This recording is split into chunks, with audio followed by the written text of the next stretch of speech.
from COVID-19. I now recognize myself for 5 minutes to give an opening statement.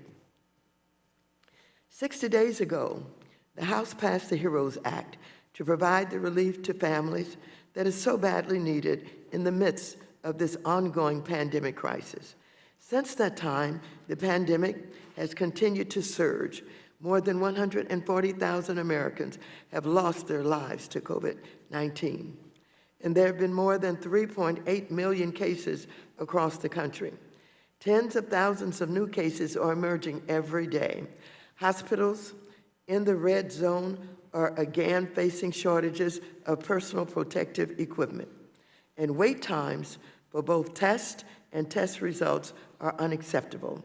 The administration is squandering the authorities of the Defense Production Act, that is DPA, and has left nearly $700 million on the table that could be used to boost production of critically needed medical supplies and equipment.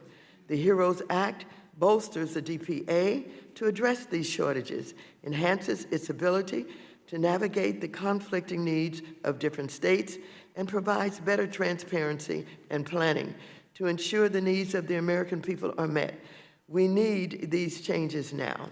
In addition, federal, state, and local eviction and foreclosure bans are expiring as 36% of renters are unable to fully pay their July rent. At the end of June, 4.2 million homeowners had entered into forbearance.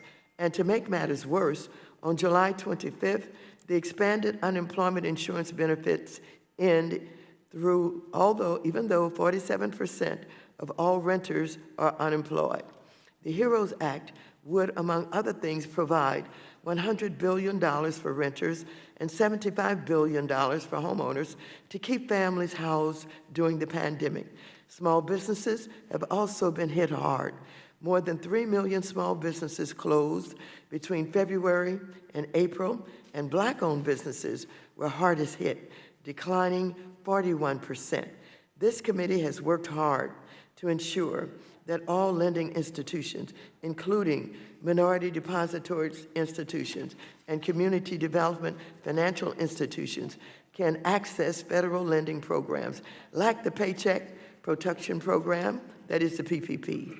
Importantly, the HEROES Act extends the PPP through December and includes carve-outs to ensure the smallest businesses receive funding, provides $1 billion to the CDFI fund, and expands the Fed's Main Street lending program to provide a lifeline during the crisis. So despite the vast ongoing harm to families and small businesses across the nation and the urgent need for relief, the Senate has done nothing to advance the HEROES Act or any other significant coronavirus response legislation.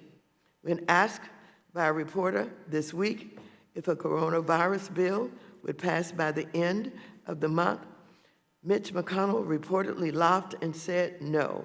We're at the precipice of vast economic harm and possibly the end of Black-owned businesses as we know it. There's nothing funny about any of this.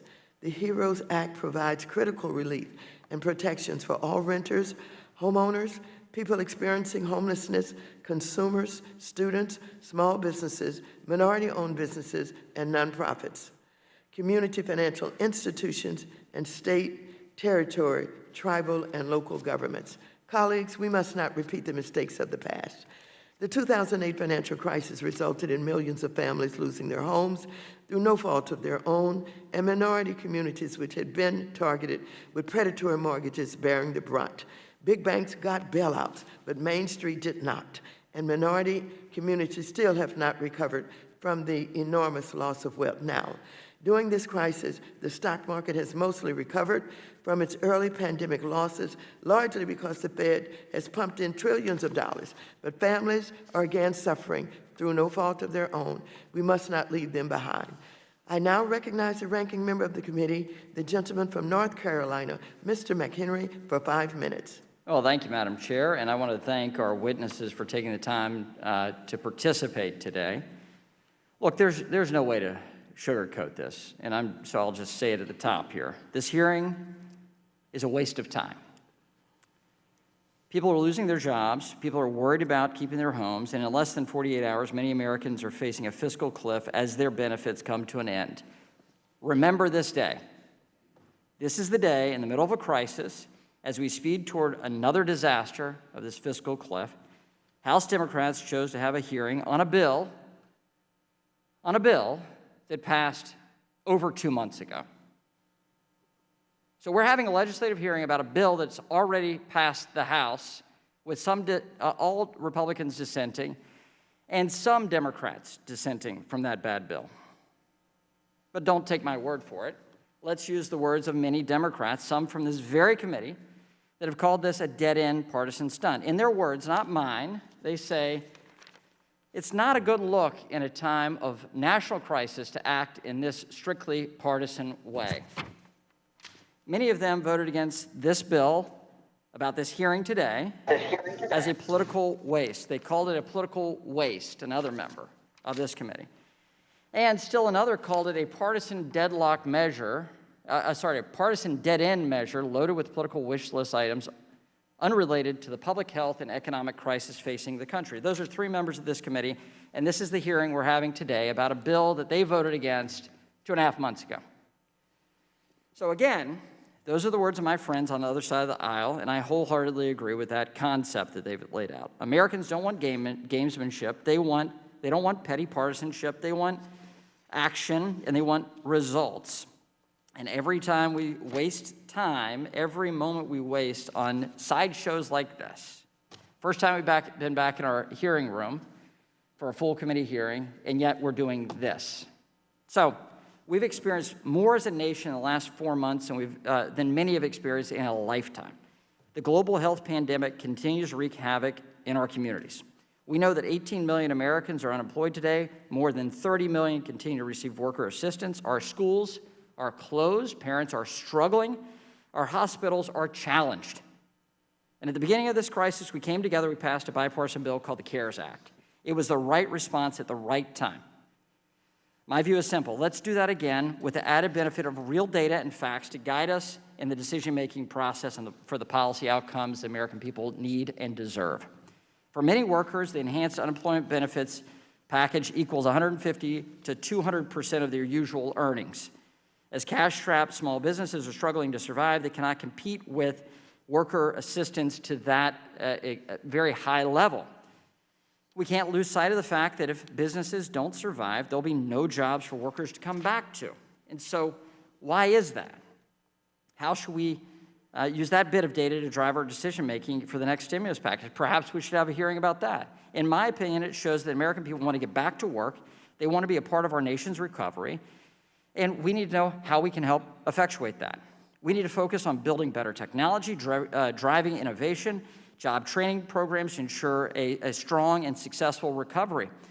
We will need to support new ideas, cutting-edge research, and entrepreneurship. So having a hearing about a bill that passed the House 2.5 months ago, not the right approach.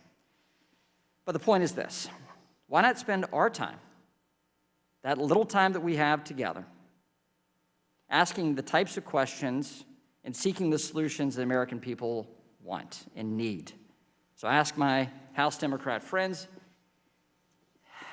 is it worth it to continue pushing for things you know you will never get done and delay passage of what is more reasonable policy? Knowing that by delaying and doing stunts like today, it's just another minute, another hour, another day wasted not serving the American people. Come Sunday morning, many Americans and American families will be in dire straits. They're worried, they're concerned. And so let me end where I began. I began in this Congress. Committee Republicans stand ready to work across the aisle to protect employees, small businesses, families, and communities. Now more than ever, we have to get on the work of hard compromises that are necessary to get our nation back on track. Again, I want to thank the witnesses for their participation and for members for adhering to social distancing norms and participating however they can in these discussions. I yield back. Thank you very much, and I want to thank all of our members who are participating today. Working on behalf of the people with this pandemic is not a waste of time, and I reject that notion. With that, I want to welcome our Hey, distinguished panel of witnesses. Madam Chair, this is Ed Perlmutter. Can I make a parliamentary question inquiry? My question is, and maybe it's my laptop or maybe I missed instructions, but I can hear you, Madam Chair. I can hear Mr. McHenry very clearly, but I don't see you. And maybe it's me, but did I miss something? Yeah. I'm just going to look at our witnesses now. I want to welcome our distinguished panel of witnesses. The Honorable Sean Donovan, former Secretary of Housing and Urban Development, as well as the former Director of the Office of Management and Budget.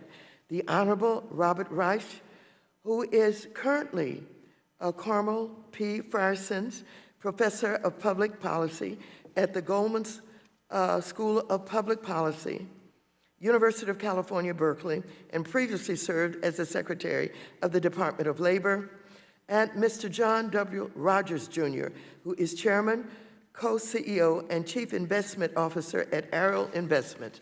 And finally, Professor Stephen Davis, who is a labor economist and is currently the William H. Abbott Professor of International Business and Economics at the University of Chicago Booth School of Business.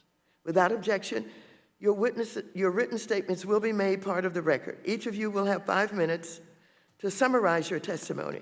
When you have 1 minute remaining, a yellow light will appear on the timer display. At that time, I would ask you to wrap up your testimony so we can be respectful of the other witnesses and the committee's members' time. Mr. Donovan, you are now recognized for 5 minutes to present your oral testimony.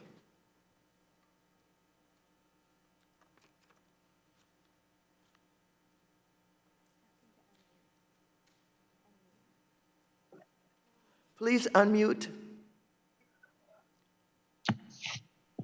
Chairwoman Waters, Ranking Member McHenry, thank you for the invitation to testify before you and your committee. I appreciate the opportunity to discuss the desperate need for further help among families and communities hit hard by COVID-19. While I will focus primarily on housing, I will also discuss other critical needs given the depth and breadth of the crisis. During my career of public service as Housing Commissioner in New York City and Housing Secretary and Budget Director for President Obama, I've helped families and communities recover after 9/11, the housing crisis and Great Recession, Hurricanes Sandy and Katrina, outbreaks of Ebola and Zika, and numerous other natural and man-made disasters. No matter their differences, these disasters share an unfortunate characteristic. Those who were the most vulnerable before the crisis were hurt the hardest by the crisis itself. And as we've seen in tragic terms, people of color, seniors, people with disabilities, and other groups are disproportionately likely to get sick or die during the COVID-19 crisis and to suffer from the economic harm it inflicts. Given this reality, it's critical that Congress provide not only direct financial assistance to a broad group of families and small businesses, but also housing and other assistance that is targeted to the most vulnerable to help them recover from the damage. What's more, this damage compounds historical racism rooted in unequal housing and neighborhoods. Government-sponsored discrimination and segregation contributed to the wide disparities in housing quality, wealth creation, and neighborhood opportunity between Black and white households. So it is only right that housing assistance must be a part of the remedy for the unequal impact of COVID-19. It remains deeply unjust that in America, we can predict a child's health, wealth, and other life chances based on the zip code she is born in. I urge Congress to use this moment of crisis to invest in housing assistance and other tools that can begin to remedy this injustice and build a fairer, more inclusive nation. Before the pandemic, almost 600,000 people experienced homelessness on any given night, and almost 11 million people paid more than 50% of their income on rent. The current crisis is showing unmistakable signs of deepening America's homelessness and housing crisis. Low-wage workers have been particularly hard hit by COVID-19, as many of the job losses are heavily concentrated in industries that pay low average wages. Many of these workers were struggling with high housing costs and low incomes before the crisis hit, and now have little or no financial cushion to fall back on. We must provide assistance for families and the millions of children that live in households that are behind on rent, forcing terrible choices between buying enough to eat, medicine to stay healthy, and other necessities, or paying the rent or mortgage to avoid eviction and even homelessness. We must remember that because COVID-19 remains a growing threat across so much of the nation, providing adequate resources to these low-income families will not only protect them, but also protect public health by ensuring that they do not return to workplaces prematurely and contribute to the spread of the virus. It is also critical to recognize that early evidence suggests that relief measures included in the Families First Act and the CARES Act are working. These included expanded unemployment benefits, direct stimulus payments, increased food assistance, and an eviction moratorium for most federally subsidized properties, which have helped families pay their bills. In my written testimony, I cite examples from the Harvard economist Raj Chetty and from the Urban Institute that clearly demonstrate this assistance has had a powerful effect on helping low-income families. So let me turn to what Congress should do next. While the resources provided in the Family First and CARES Act are working, Congress did not anticipate that the health and economic crisis would last as long as is now projected. In fact, as you know, many key provisions are set to expire in the coming days and must be extended or enhanced. We also know that from past recessions, even if the health pandemic ends in 2021, economic recovery will be slow, and housing costs are typically a low-income family's largest expense, and people already experiencing homelessness need additional help. To ensure a strong, comprehensive response to COVID-19, Congress should help communities provide a combination of rental assistance options that help address short and long-term needs. This multi-pronged approach is needed to prevent evictions and other hardship among renters during the pandemic. In particular, the federal response should target resources to three populations: those currently experiencing homelessness, those at risk of homelessness, and those households that will need longer-term help to remain housed. The HEROES Act provides an excellent roadmap for this package, and I congratulate you, Chairwoman Waters, for your leadership on this critical legislation. Thank you very much, Mr. Donovan. Thank you. Finally, I would also just add that I have additional provisions beyond housing included in my written testimony that I believe are critical. Thank you. Thank you very much. We do appreciate your appearance here, Mr. Donovan. Secretary Rice, you are now recognized for 5 minutes to present your oral testimony. Thank you. Thank you, Chairwoman Waters, and also Ranking Member McHenry and other members of the committee. I don't think that I have to emphasize to any of you the seriousness of the dual crises that are now facing the United States. Not only the worst public health crisis in more than a century, but also the worst economic crisis emerging from that public health crisis in more than 70 years. And all of the rhetoric about this cannot substitute for the fact that we're talking about real people, not just hundreds of thousands of Americans, but in terms of the numbers affected, we're talking about millions of Americans. I want to just stress three particular issues that I have been focusing on in terms of my background and expertise. One is the issue of the COVID-19 response. The first and most pressing task is to contain COVID-19. Its catastrophic rates of sickness and death, as well as tragic economic consequences, require the boldest remedies the country is capable of mustering. There will be no, and I want to emphasize this, there will be no economic recovery until the virus is contained. Other nations, among them Germany, South Korea, Italy, have contained the pandemic with comprehensive testing, contact tracing, isolation of those who test positive. The HEROES Act provides $75 billion for these measures, in addition to free access to coronavirus treatment and support for hospitals and other providers. This is the least that is needed and continues to be needed. Number two, the second most urgent task is to help people survive economically until the virus is contained. Now, more than 1.4 million workers filed new claims for state unemployment insurance benefits last week, the first increase in almost 3 months. In addition, 975,000 new claims from freelancers and part-timers, others who don't qualify for regular state unemployment insurance benefits. What you draw from this is that their pain is very, very broad, and that the economic crisis is not going away. In fact, if anything, the evidence shows that the economy is, to a large degree, worsening. Expanded unemployment benefits are set to expire in 8 days, leaving at least 21 million Americans with 60% income reduction, because they would have to fall back on state unemployment insurance without the extra federal benefit, and millions more will be out in the cold entirely. I want to also emphasize something that Secretary Donovan emphasized, and that is that 32% of Americans have missed their July housing payments. This is both rent payments, but also you've got a lot of Americans, more than a third by the data I have, that have also missed their mortgage payments. So the degree of the housing crisis is extraordinary. 5.4 million Americans have lost their employee-provided health benefits between February and May. We don't have good data beyond May, but we know that that is also part of the crisis. The $600 per week payments contained in the HEROES Act should be continued at least through the end of the year, and they are absolutely critical. I'm happy to answer questions.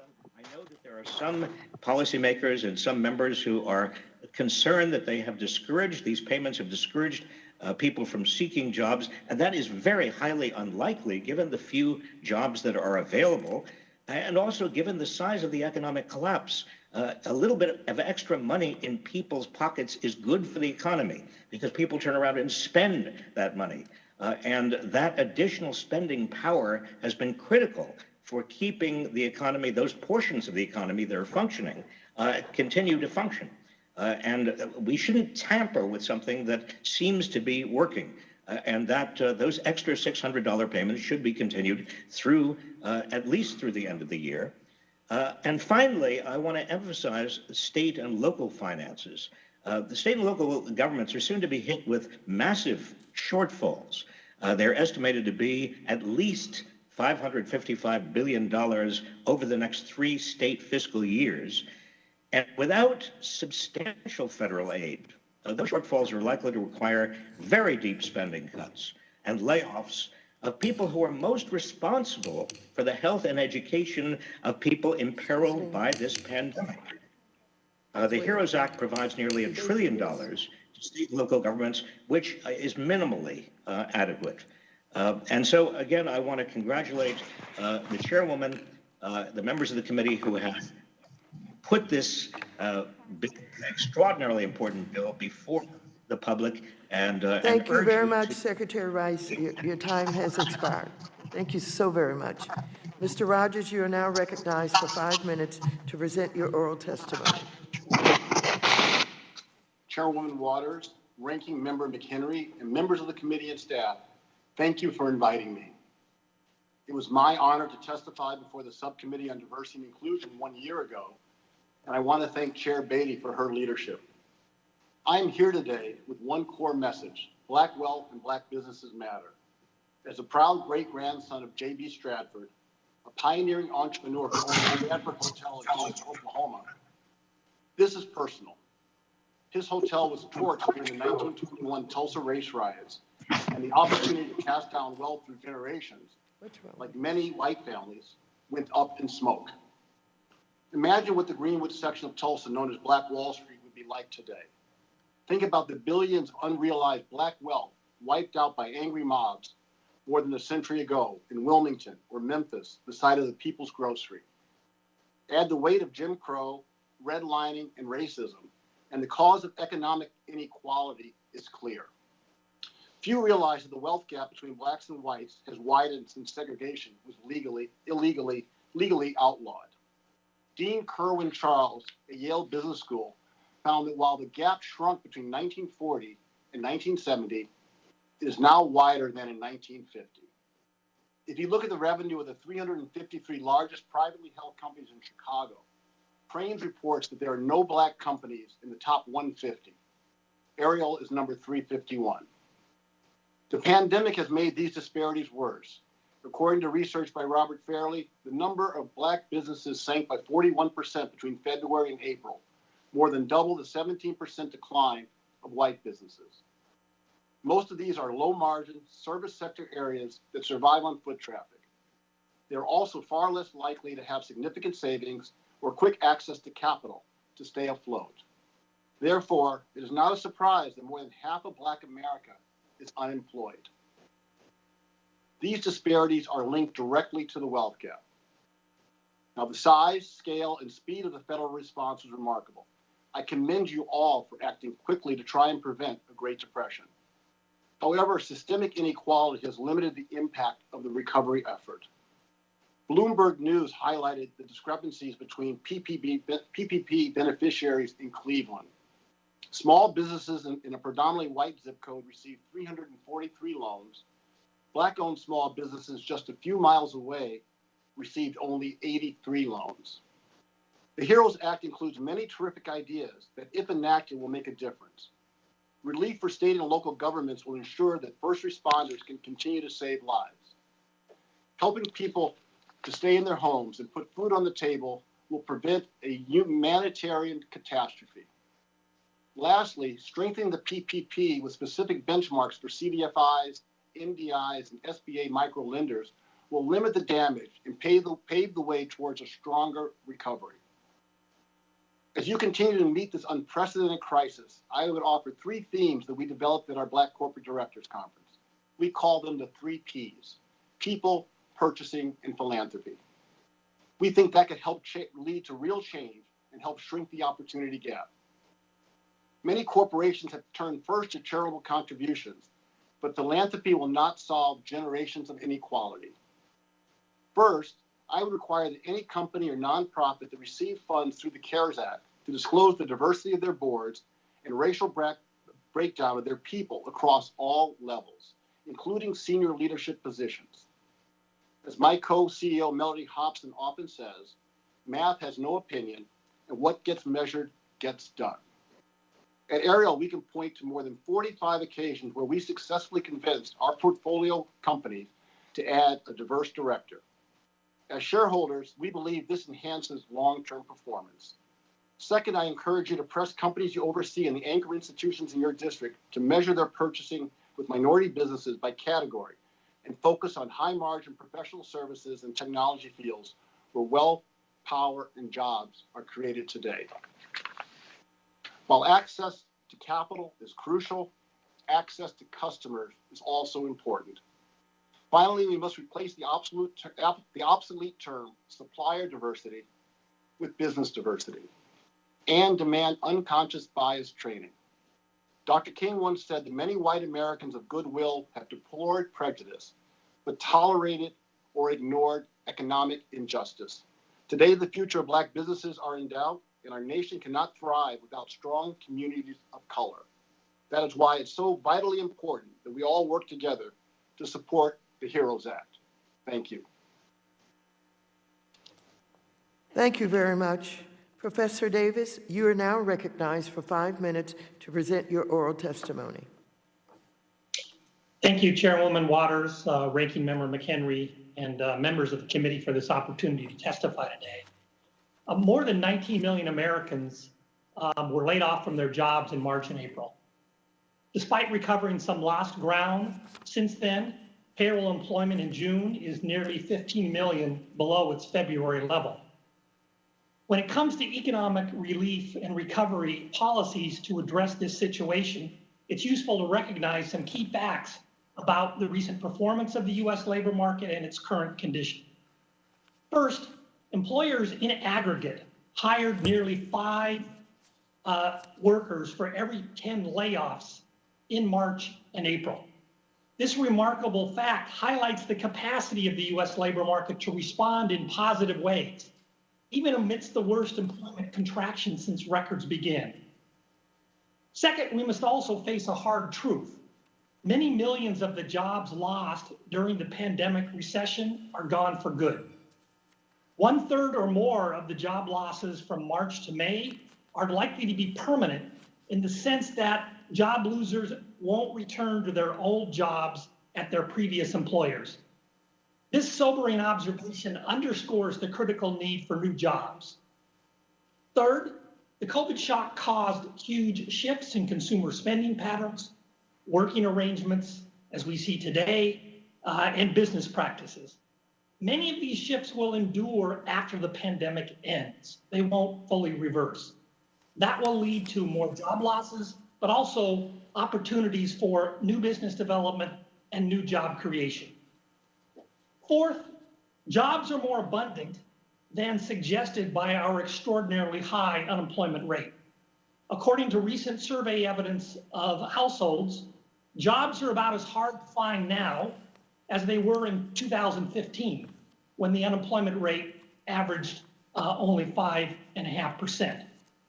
According to the Bureau of Labor Statistics, the current job vacancy rate is now higher than during any month from 2002 to 2014. Policy should encourage the unemployed to take advantage of the job opportunities that we have and the ones that we can create in the months ahead. In this regard, it would be a major mistake for the federal government to continue supplementing unemployment benefit levels by $600 per week. Doing so would mean, according to the Congressional Budget Office, that roughly 5 out of every 6 recipients would receive benefits greater than they expect to earn from work. Common sense tells us that people will avoid work when they receive more income by not working. Even at replacement rates in the historical range of 40 to 50% of prior earnings, past research shows that unemployment benefits discourage job search by recipients. Now, some argue we should extend the $600 supplemental unemployment benefit to help boost the overall demand for goods and services. That argument rests on a false choice between extending the supplement and doing nothing. If the goal is to stimulate demand, and that's a worthy goal, Congress can do so in ways that do not destroy the financial incentive to work.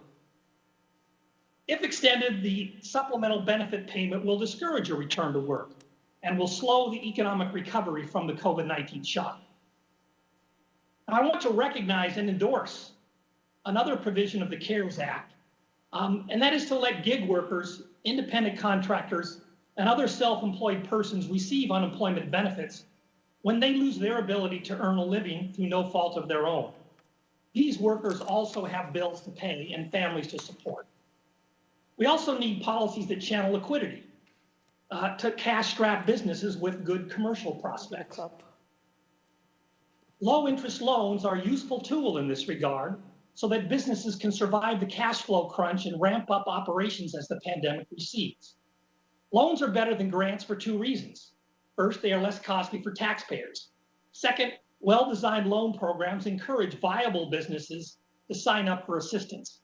In contrast, even businesses with dismal prospects want grants and bailouts.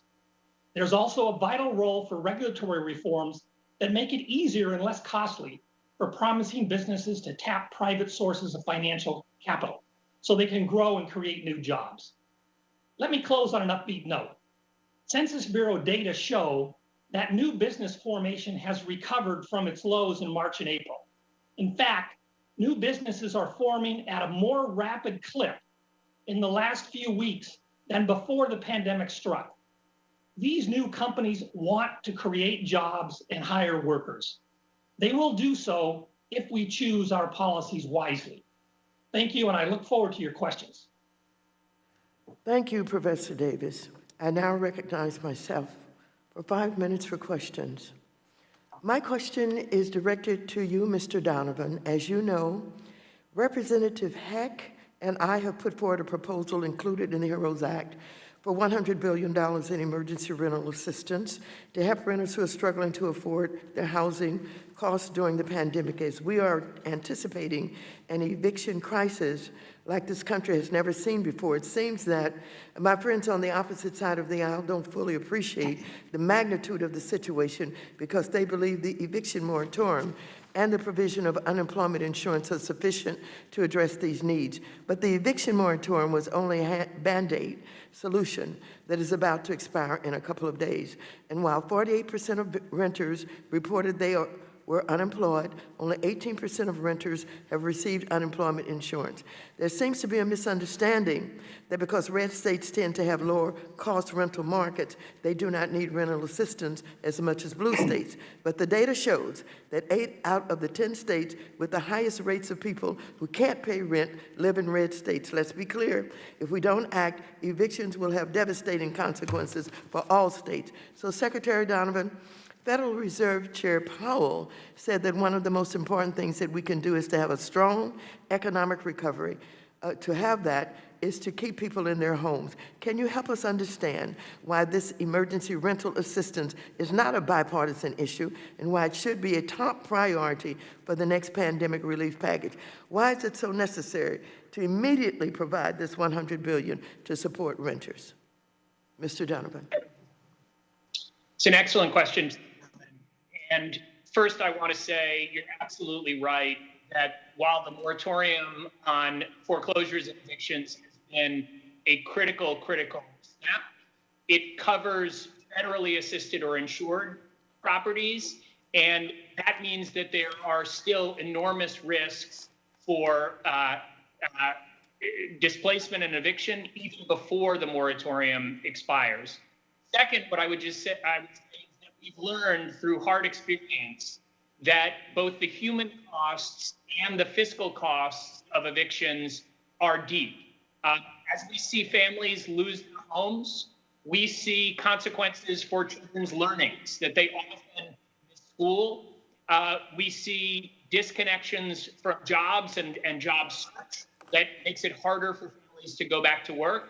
And particularly from long-term homelessness, we see an increase in the use of mental health services, prisons, emergency rooms, that not only mean that the human costs are terrible of evictions and homelessness, but in fact, the fiscal costs, often it's more expensive to let someone become homeless than it is to keep them stably housed. And so for all these reasons, it is critically important not just to extend the moratorium, but to provide the type of rental assistance and other supports that you've provided in the HEROES Act.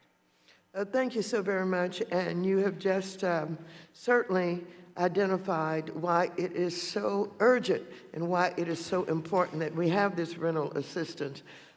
Do you also believe that if somehow renters are left to be evicted and they're on the street, that this will not only cause homelessness, but terrible chaos in this country? Mr. Donovan. There is no question, as I started to say, the impacts on families and communities go much deeper than simply a loss of housing. As you well know, Chairwoman, housing is connected to opportunity in so many ways. When families end up homeless, the health of their children and the parents themselves is compromised. We've seen a spike in congregate facilities such as shelters and others that have compounded the effects of the virus. And in fact, FEMA itself is currently working with cities across the country to provide hotel rooms and other facilities that can safely house the homeless. This further compounds both the human damage and the economic damage that we see when we don't provide rental assistance. So it would be penny wise and pound foolish both from a human perspective and from a cost perspective as a former federal budget director to not provide this housing assistance in the coming package. Thank you so very much. The gentleman from North Carolina, Ranking Member, Mr. McHenry, is recognized for 5 minutes. Thank you, Chairwoman Waters. And let me begin by asking unanimous consent to submit a record responding to your letter from 10 p.m. last night outlining and expressing disappointment in this hearing and my desire for us to work like we did on flood insurance, TRIA, and the Export-Import Bank reauthorizations. We can get bipartisan work done and not focus on just partisan wish lists that is part of the HEROES Act that are non-starters. So asking unanimous consent. Without objection, such is the order. So to the issue here of getting the economy going again. What we see in the HEROES Act is the largest spending bill ever passed by the United States Congress, either the House, the Senate. It is a massive spending bill that is a partisan wish list, according to one quote from one of my Democrat colleagues on the committee. The issue here is not that you create another government program to tell certain people they don't pay and then pay other people from federal funds and basically create two new government programs around one problem, which is people need jobs and they need the ability to work and they need to be the ability to work safely. So Professor Davis, I want to start with you. You spent a lot of time and researched a great deal of the impact of the policies from the 2008-2009 financial crisis and what we learned from the labor markets as a result of those government policies. Can you speak to the challenges specifically of new programs like this enhanced unemployment insurance federal payment and how that actually hurts people returning to work and the experience you've seen and the history you've seen with programs such as that? Thank you, Ranking Member McHenry. With regard to my research into what happened during the 2008-2009 financial crisis, one key observation that comes out of my work and work by many others is how badly new and young businesses were hurt by both the financial crisis and the housing market crisis. New businesses, not surprisingly, are an important source of new jobs. We lost an important share of the cohort of new businesses during that time period. And I think that accounts for, in part, why the employment recovery from the recession in 2008-2009 was quite sluggish for several years. Now, the lesson for today is the following. We want to ensure that the new businesses that are yet to be created, the young businesses we have on now, can take advantage of the new business development and job creation opportunities that are created by these shifts in consumer spending patterns and business practices and working arrangements that I described earlier. And here as well, it's quite important that we make it easy for promising new and young businesses to attract capital by making it easier, for example, to use crowdfunding sources of equity investment, but also to ensure that programs like the lending programs that were supported in the CARES Act are also available to young businesses. So there's a great deal we can do to support the environment for business development, which will lead to new jobs and will help alleviate the unemployment problems we face now. Thank you. So what are the components of good policy to get a more robust economic recovery? The discussion right now is how we make payments to people. What is the policy in order to speed the economic recovery so there's less federal intervention, state intervention, intervening to keep people making ends meet? What are the aggressive policies we need to actually get people back to work and get the economy going again? So today's hearing is focused on economic relief and recovery, but it is worth reiterating that the single most important thing we can do to jumpstart the economy is to develop and deploy a safe, effective vaccine. Short of that, and here I'll register a note of agreement with Secretary Reich. All right, we do want to do what we can to control the pandemic, because that will bring back employment opportunities without the need for additional government spending and new programs. So those things are critical.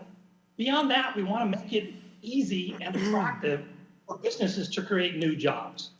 One important issue in this regard, which I did not get a chance to touch upon in my testimony, is we need to make it clear to businesses, what do you need to do under the law to provide a safe working environment for your employees so that you can meet those regulatory requirements. And if you meet those regulatory requirements, you will be protected from litigation risk down the road. Uncertainty is a inhibitor of investment, of new job creation. Some forms of uncertainty are outside the economic realm, the virus itself. Other forms of uncertainty, however, flow from the regulatory environment in which businesses operate. Thank you very much, Professor. Your time has expired. Thank The you. gentlewoman from New York, Mrs. Maloney, is now recognized for 5 minutes. Thank you, Madam Chair. Secretary Donovan, it is good to see you again, and I would like to ask you about the eviction moratorium. The HEROES Act would extend the eviction moratorium to all renters through March 2021. But even though renters would be protected from eviction under the HEROES Act, if they fail to pay their rent during the moratorium, they can still be punished for that after the moratorium. In other words, if a renter doesn't pay rent for a couple of months this year, then as soon as the moratorium expires, they can still be evicted. Both the CARES Act and the HEROES Act provided more relief for homeowners. They get protected from foreclosures, and they get the option of forbearance on their mortgage payments. Renters, on the other hand, don't get the equivalent of forbearance on their rental payments. Secretary Donovan, do you believe this inequity between homeowners and renters should be remedied? It's wonderful to see you again, Congresswoman. Good to see you again, thank too. you for the question. So absolutely, I think it's critical, and it's critical in a number of ways. First, to extend the moratorium is an enormously important step. As you said, it was contained in the HEROES Act, and we should certainly encourage your colleagues across the aisle to do that in the package that is currently being debated. Second, your point exactly highlights why we need to go beyond the moratorium and look at the types of rental assistance, eviction prevention, and other supports, especially housing vouchers that are contained in the HEROES Act. Those are critical steps. Finally, what I would say is that we have seen that investments in both housing counseling as well as investments in legal aid and other protections for renters can be enormously important in avoiding the kind of targeting or unfair and illegal practices that you point out in your question. That is something both that the federal government can do through investments in HUD's programs. It's also something that state and local governments should be doing to ensure that renters who are unjustly targeted as a result of this crisis can get assistance. Thank you, and I really want to thank the ranking member for his statement in support of how we've worked together on TRIA and other areas so productively. And I believe that keeping renters, for the reasons the Secretary pointed out, in their homes and not evicted into homelessness and more turmoil, as the chairlady pointed out, is something we could also work together, supporting the chairwoman's work to extend the moratorium and rental protection in the package we're working on now. But Professor Reich, it's very good to see you again. And the HEROES Act was a bold, comprehensive bill that would have helped contain the virus, boosted our economy, and provided much relief to our states and local governments. The fact that the Senate didn't even debate the HEROES Act was legislative malpractice. And I want to focus on one provision that is often overlooked, and that is funding the Postal Service. And I just want to ask you, what would happen if we didn't pass the $25 billion in emergency funding that the Postal Service says that they need in order to continue working during this pandemic? And it's very important to me as the chair of the Oversight Committee. I think during this pandemic, we saw that everyone was in their homes. They depended on packages. The elderly particularly could not even go to drugstores without putting their health at risk. So having medications delivered, businesses conducted their business through the mail. What kind of disruption and economic fallout would come from letting the Postal Service collapse?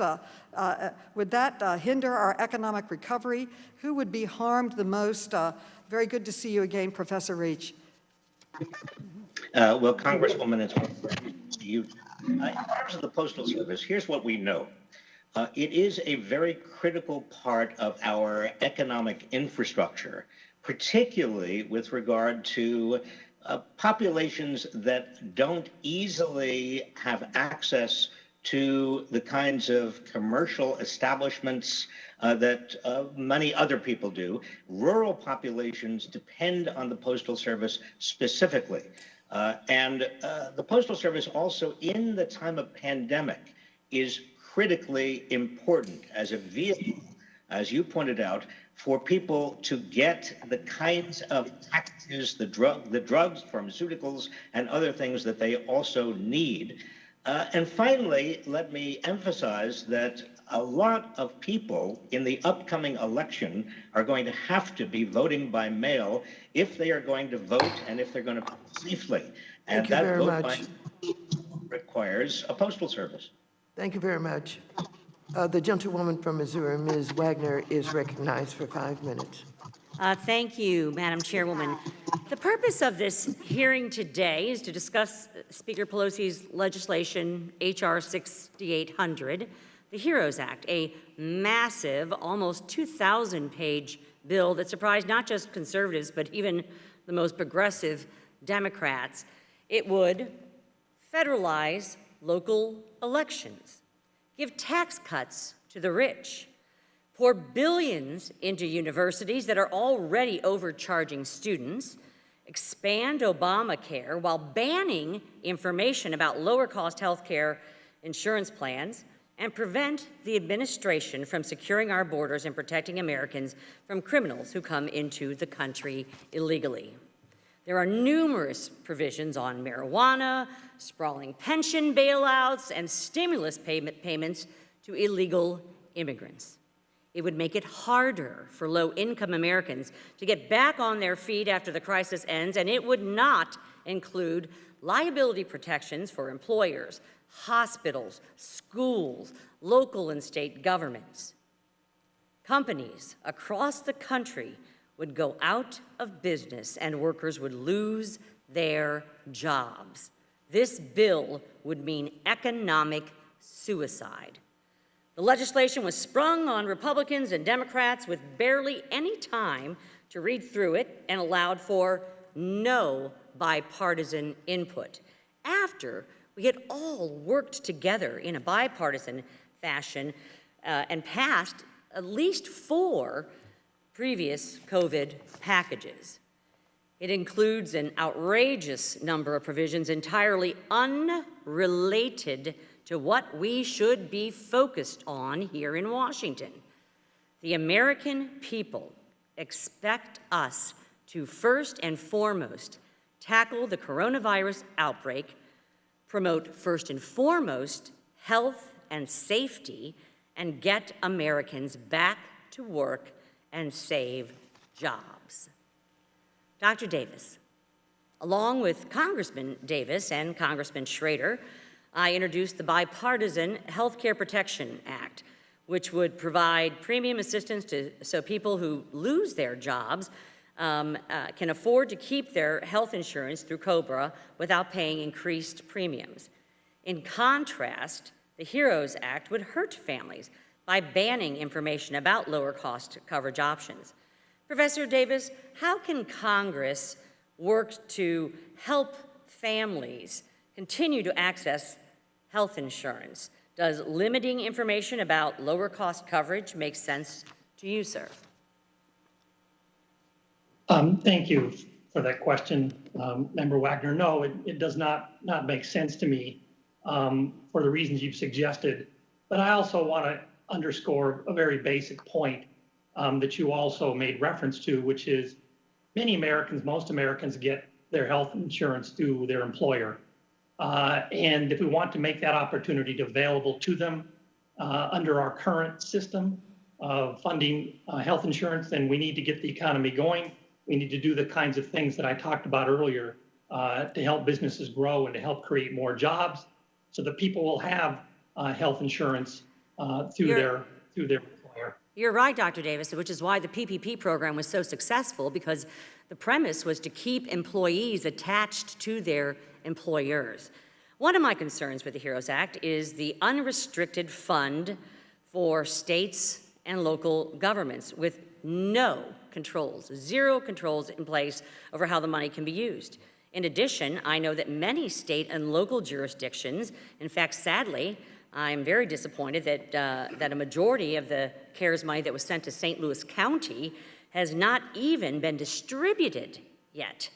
Many of these local jurisdictions have yet, as I said, to distribute the money and give them that was given to them by the CARES Act. And I think we need to be very cautious about not appropriating additional funds in spaces where we haven't used up existing money. Professor Davis, what concerns do you have regarding the over $1 trillion in unrestricted aid to state and local governments in HEROES Act?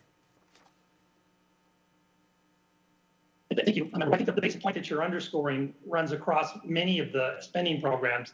If you try to spend too much money too fast without controls, much of the funds will be misallocated or misused. We've seen evidence of that in the PPP program, despite some successes. We've seen evidence of that in the reports of fraud in the unemployment insurance system, and I agree with you. We need to ensure that funds that are allocated to state and local governments are used as intended to deal with the pandemic crisis. Thank you. I appreciate it. I yield back. Thank you. The gentlewoman from New York, Ms. Velasquez, is recognized for 5 minutes. Thank you, Chairwoman and Ranking Member. Secretary Wright, as a result of the pandemic, New York State's economy will lose $243 billion over the course of the recovery, the equivalent of 14% of the state's GDP. More broadly, the CBO reported in June that state and local government spending fell by $350 billion, contributing to a 9% decline in national GDP. Without additional aid to state and local governments in the next package, do you believe we will continue to see a decline in national GDP, and how will this affect job growth across the broader economy?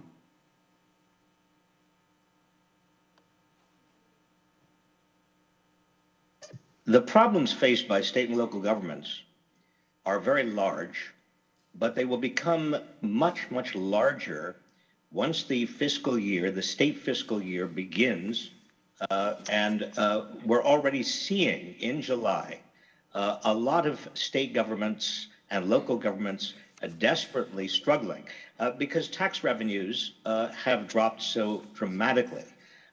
And those drops in tax revenues obviously are directly related to the pandemic.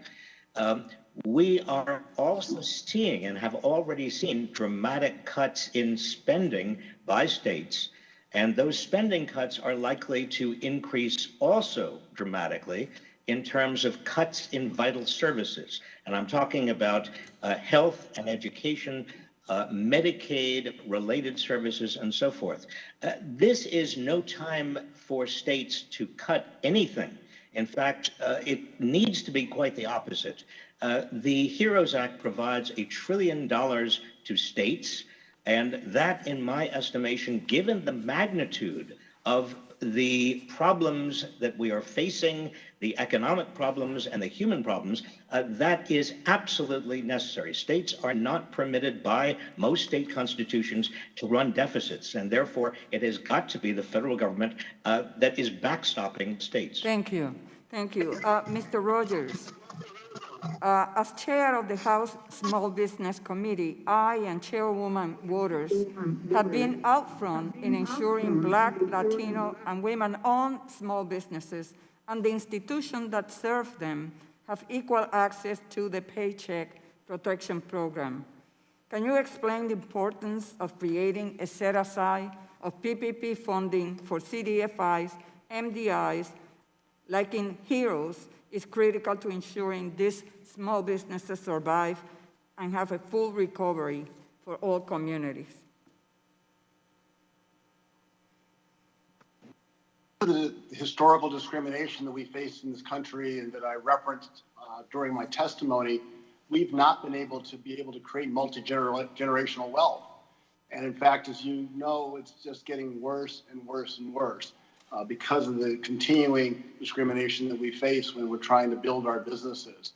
So it's more critical than ever that we get the kind of support that you suggest so that we can get the vital loans that we need during this crisis period to make sure that we can keep our businesses alive and growing and thriving. It's just only fair. It's just critical that we keep our businesses alive, because otherwise we're on the precipice here where we're going to lose all the momentum and our Black and brown businesses will no longer be in existence. Thank you. Secretary Donovan, even prior to the start of this pandemic, there were more than 2.8 million individuals and families on the national waiting list for a Section 8 voucher. Wouldn't you agree that even after the pandemic ends, we must increase funding for the Section 8 program in order to reduce the backlog? Congresswoman, wonderful to see you, and thank you for the important question. You are absolutely right. We know that Section 8 vouchers are the single most effective tool to provide long-term rental assistance, and especially in this crisis where we know, as I said in my testimony, that the economic impacts will outlast the health crisis itself. There will be needs that are extensive for increased Section 8 assistance, and exactly for the reasons you said. Those needs were dramatic before the pandemic, and they've increased substantially. I would also just add one point in addition on the important question about state and local relief. In addition to the harm that we would see to school districts and laying off teachers and other critical employees, we also learned in the Great Recession that one of the most significant reasons that the recovery took longer than it should have was layoffs at the state and local government level. And it is important that we learn that lesson now. Thank you very much, Mr. Donovan. Your time has expired. The gentleman from Oklahoma, Mr. Lucas, is recognized for 5 minutes. Thank you, Madam Chair. I appreciate that. Dr. Davis, let's stop for a moment and think about where we are and look forward from this perspective. Could you outline the effectiveness of the Paycheck Protection Program for the perspectives of both the lenders and the borrowers? Thank you for that question, Representative Lucas. Look, it's too early to have a confident assessment of how well the Paycheck Protection Program has worked. We certainly, as I indicated in my oral remarks, need government policies that channel liquidity support to businesses. But as I also indicated in my remarks, some of the jobs, some of the businesses will not survive the pandemic. So the challenge is to design a program that straddles these two objectives, these two goals, preserve viable businesses where we can, but recognize that not all businesses will survive, and the effort to keep all businesses alive will just be very costly to the taxpayers and ultimately fruitless. So in that respect, I would like to see the Paycheck Protection Program modified in its design in a way that is designed to help channel funds to businesses that have better commercial prospects going forward, and also new businesses that can create new jobs where those opportunities present themselves. In that respect, I am concerned about the forgivable loan provisions that are tied to employee retention. The sad fact that we must deal with is not all jobs will survive. So we need more effort on creating new jobs to replace the ones that we have lost. Continuing to look forward from where we are at the present moment. PPP was designed for businesses with a maximum of 500 employees, yes, to be used for payroll and other specific expenses. The Fed's Main Street Lending Program covers businesses up to 15,000 employees and can be used for all expenses. So continuing, Dr. Davis, could you highlight some of the reasons that Main Street Lending Program hasn't been as attractive to borrowers as many of us anticipated? Well, I think part of the answer is that the lending terms, as I understand them, are not all that attractive. These are companies that often have alternative sources of financing anyway. So there may be some role for government support for lower interest rates to make these loans more attractive to businesses that need them. Also, it has to be made attractive to banks to extend these loans. There are costs, obviously, in the underwriting process, in the process of processing and monitoring loans. So it has to be made attractive to banks if the Main Street Lending Program is to take off in a big way. One last thought, Dr. Davis. Many of the business people in Oklahoma are making the point to me that as states eventually get to that point where they can reopen, there is a need for liability protection to help facilitate that reopening. Do you believe some form of liability protection is necessary as businesses try to safely and, of course, responsibly open up their doors when that opportunity avails itself? Yes, I do. It's essential that businesses understand what is required under the law in order to protect their employees so that they can reopen, hopefully expand their businesses without running afoul of litigation risks that they had no way of foreseeing when they were making their decisions. That is vital. With that, Madam Chairman, I yield back the balance of my time. Thank you. The gentleman from California, Mr. Sherman, who is also the chair for the Subcommittee on Investor Protection, Entrepreneurship, and Capital Markets, is now recognized for 5 minutes. Madam Chair, I want to commend you for having this hearing. It is the best possible use of the committee's time to review the various provisions that may be included in a COVID crisis relief bill passed by this Congress in the next few weeks. It is generally agreed that Congress should pass a $1 trillion or multi-trillion-dollar bill. That means it will be one of the most important pieces of legislation any of us vote on. Democrats have put forward a bill clear back in May, the HEROES Act. Republicans have yet to put forward a bill, but everybody agrees we need a bill.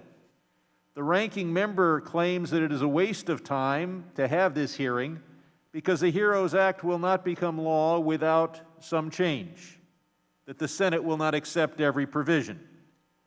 By that measure, almost every hearing of significance is a waste of time, since every major piece of legislation has some of its provisions changed as it goes through the legislative process.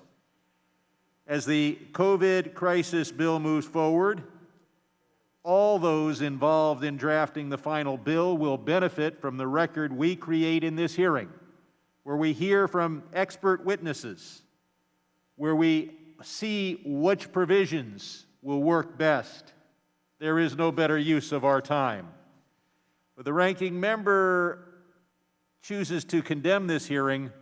I hope that most members will use this hearing to explore the various possible provisions, to elicit testimony that will guide Senate and House, Democrat and Republican, in drafting the final product.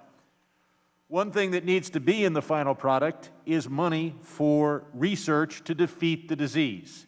Congress has provided significant money for vaccine and testing, but virtually nothing to do general research as to how the disease operates. For example, one of our colleagues across the way is wearing a shield, the rest of us are wearing a mask, and the federal government hasn't funded any research to determine whether the shield or the mask is better. And we've spent virtually nothing on developing therapeutics, even though the president said yesterday he wants therapeutics even more than he wants a vaccine. So I would hope that rather than condemn these hearings, we would use these hearings to illustrate some of the provisions that should be in the next bill, including the $5 billion provided in the HEROES Act to develop therapeutics and to do research into the nature of the disease. With that, Mr. Rogers, small businesses need capital. They're desperate. The federal government will do a lot. The federal government won't do everything that's necessary. The credit unions are available to make business loans, but they are limited to making business loans equal to only 12.25% of their capital. Would it be helpful, so long as it's done in a manner not to undermine the credit soundness of credit unions, would it be helpful if credit unions who are there on the ground dealing with the smallest businesses were allowed to make additional business loans, at least for the next year, given the COVID crisis? Mr. Rogers? Yes, I do think that would be a terrific suggestion.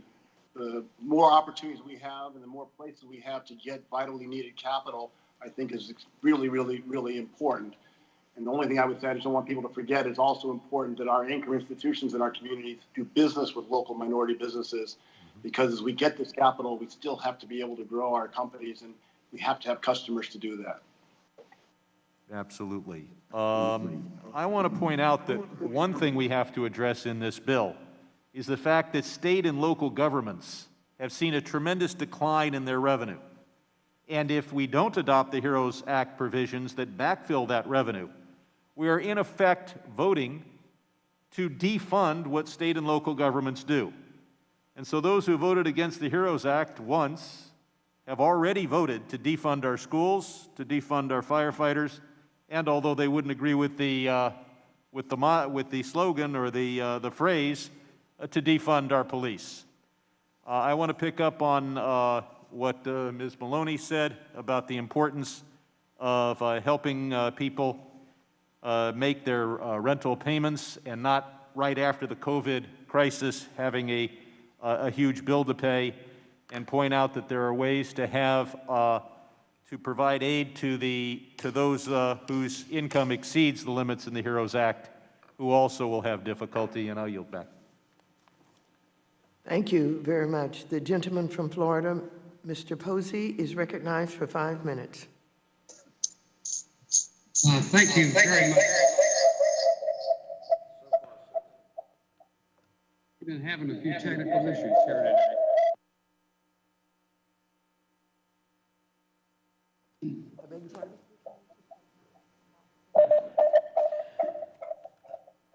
It appears we're having difficulty there. We'll go on to the next person who's ready, and we will come back to you, Mr. Posey. The gentleman from Missouri, Mr. Lukemeyer, is recognized for 5 minutes. Thank you, Madam Chair, and I just want to associate myself with the remarks of the ranking member with regards to this hearing. Again, this is kind of a back to the future moment here. We're talking about a bill that has already passed the House. It is a socialist wish list, as indicated by one of the members on the other side of the aisle, and to refute or to also put a few words in here with regards to my good friend from California. We'd be glad to be a participant in the process, but we've been ignored through this process. These are partisan bills that have gone without any input from us. This committee continues to go down that track versus try and find ways to be bipartisan to find solutions. That's the concern that we have. With regards to this bill itself, just a comment, the HEROES Act would suppress credit reporting information. That's an issue we haven't talked about yet today, and to make credit reports obsolete. I may sound like a broken record because I've repeatedly talked about this multiple times in this committee, but lenders depend on accurate credit reporting to determine the creditworthiness of borrowers. As someone who has sat across the table from consumers and made loans, I can tell you that if lenders are no longer able to depend on credit reports, they will be forced to increase rates to account for additional risk in their loans. This will only lead to decreased access for credit and additional risk, and specifically decreased access to credit for low-income borrowers. It's disappointing that the majority continues to push this narrative that is harmful to consumers when the CARES Act already protects borrowers from negative credit reporting resulting from loan accommodations, and the federal financial regulators encourage lenders to work with borrowers during the pandemic in a prudent manner. Now, with regards to unemployment insurance, since we've talked about this quite a bit today, and I know a number of our witnesses have already talked about it as well. Let me just, this morning I went and put together a list of things here. The CBO says that extending these unemployment benefits would mean 5 out of 6 recipients would receive benefits exceeding their weekly earnings and would lower economic output and employment in 2021. The Bipartisan Policy Center, it says evidence is increasing that the additional $600 per week serves as a disincentive for some people to return to work, and it inhibits an economic rebound.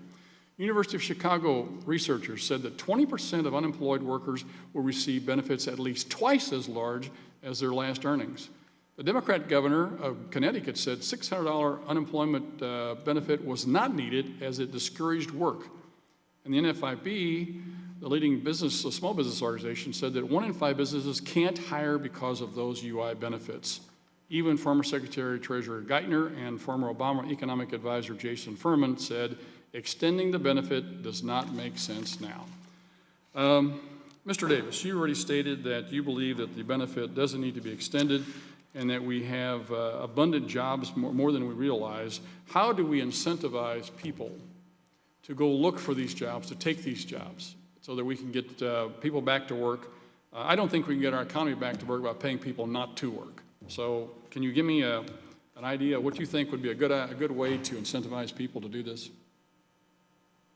Yes, thank you, Representative Luetkemeyer. It's it's pretty basic, and I appreciate the studies you cited. I'm familiar with most of them. I agree with the conclusions you cited, but it's a matter of common sense. If you pay people more not to work than to work, any of them, probably most of them, will choose not to work. It's as simple as that. So yes, we need unemployment insurance benefit payments. I'm a big supporter of the unemployment insurance system. I hope that's clear in my remarks, but we don't want to make unemployment benefits so generous that people don't want to go back to work even when jobs are available. I'd like to make one other point. There's a rather distressing irony in the way the unemployment insurance system has functioned in recent months. As we've stressed, many workers or many unemployed persons are getting paid more now when they're not working than when they were working. At the same time, the volume of unemployment benefits claims has exceeded the capacity of the system to process it. So we have many Americans who are entitled to unemployment benefits who are getting nothing, or they're getting their benefits weeks and months late. That kind of dysfunction in the unemployment insurance system undermines the legitimate goals we are trying to achieve. And it illustrates the risk of trying to spend too much money too quickly without safeguards to see that the system can actually accommodate those funds and do so as the policymakers intend. I see my time's expired. I yield back. Thank you, Madam Chair. I appreciate your comments, Dr. Davis. Thank you very much. The gentleman from Texas, Mr. Green, who is the chair for the Subcommittee on Oversight and Investigations, is recognized for 5 minutes. Thank you, Madam Chair. I'm especially grateful that you've called this hearing. Just a brief comment about evictions. I was once the judge of a court that dealt with forcible entry and detainers, which is another way of saying evictions. And literally, the law in Texas is that a person who is being evicted will have 5 days to move, 5 days. My fear is that in Texas, the law, if applied as written, will create a circumstance of homelessness unlike we have seen in the state in my lifetime. Let me move now to the public sector employees. I have an indication that as of July 20th, 2020, 1.5 million public sector employees have been laid off, and this is since March. And state governments are projected to face budget shortfalls of approximately $615 billion over the next year. I know for a fact that tax collections in Houston are down. I know that tourism is down. I have spoken to the mayor and I've spoken to persons associated with these industries. With this being the circumstance, Professor Reich, former Secretary of Labor, I believe you are in a great position to comment on the people who are being impacted. It's one thing for me to say 1.5 million public sector employees, but can you give us some sense of who these employees are and how their loss of jobs will impact the lives of the people that they serve? Professor Reich. Congressman Green, we know something about these people. About half of the 1.5 million people who have been laid off by the states were school employees. We also know that about 20% of them were essential healthcare workers. We also know that about twice as many people from state and local governments were laid off between April and May as were furloughed or laid off in the entire Great Recession from state and local governments. So we're talking about very, very large numbers of people who are, many of them, we might call frontline workers in terms of this pandemic. They are critical to many services that our citizens rely on. And Dr. Reich, if I may continue, maybe I've promoted you, but if I have, I think it's earned. Former Secretary and Professor Reich, these critical services that you've mentioned, many of these persons have families and they work notwithstanding the conditions that they have to tolerate. I'm concerned about their health also, and I'm concerned that they work and they don't get this hazard pay. We proposed hazard pay for persons who are working in these critical areas, essential workers. Your thoughts about their lives and how their lives can be impacted and how this can impact citizens around them with reference to the coronavirus. Congressman, here's what we know about essential workers so far. We know that they have been exposed to a far greater degree to the virus and have succumbed to infection to a greater degree than people who are working remotely. We also know that they are by and large lower wage workers. We know that they are disproportionately people of color. We also know about these essential workers that when they do become infected, they do transmit to other people. They are very often centers of hotspots around the country. And finally, we know that we're not doing enough as a country to protect essential workers in terms of personal protective equipment, or even in terms of regulations, federal regulations. And I'm talking now primarily about the agency that I used to supervise, and that is the Occupational Safety and Health Administration. OSHA has not provided, either for essential workers in the private sector or the public sector, standardized, necessary, across the board, minimal safety and health requirements with regard to their employers. That is an absolute necessity. Thank you, Madam Chair. I yield back. Thank you very much.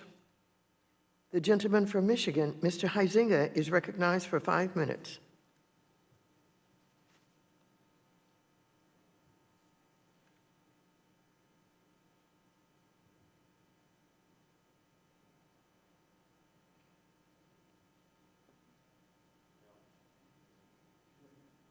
Oh, I'm sorry, am I wasting everybody's time? Because it sure feels like it today. I wish the majority was half as respectful to us as we treated them while we were in the majority. I guess I am reminded of a famous quote from a former colleague of this body. I didn't serve with him, but Rahm Emanuel famously said in 2008, quote, "You never want a serious crisis to go to waste." I mean, it's an opportunity to do things that you think you could not do before, end quote. Well, that's exactly what my friends on the other side of the aisle are doing today. And instead of working on bipartisan solutions to help jumpstart our economic recovery, they're doing a retread of a bill that's been passed 2 months ago. Now, this bill's loaded up with every pet project and pet policy that you could possibly think of from the left.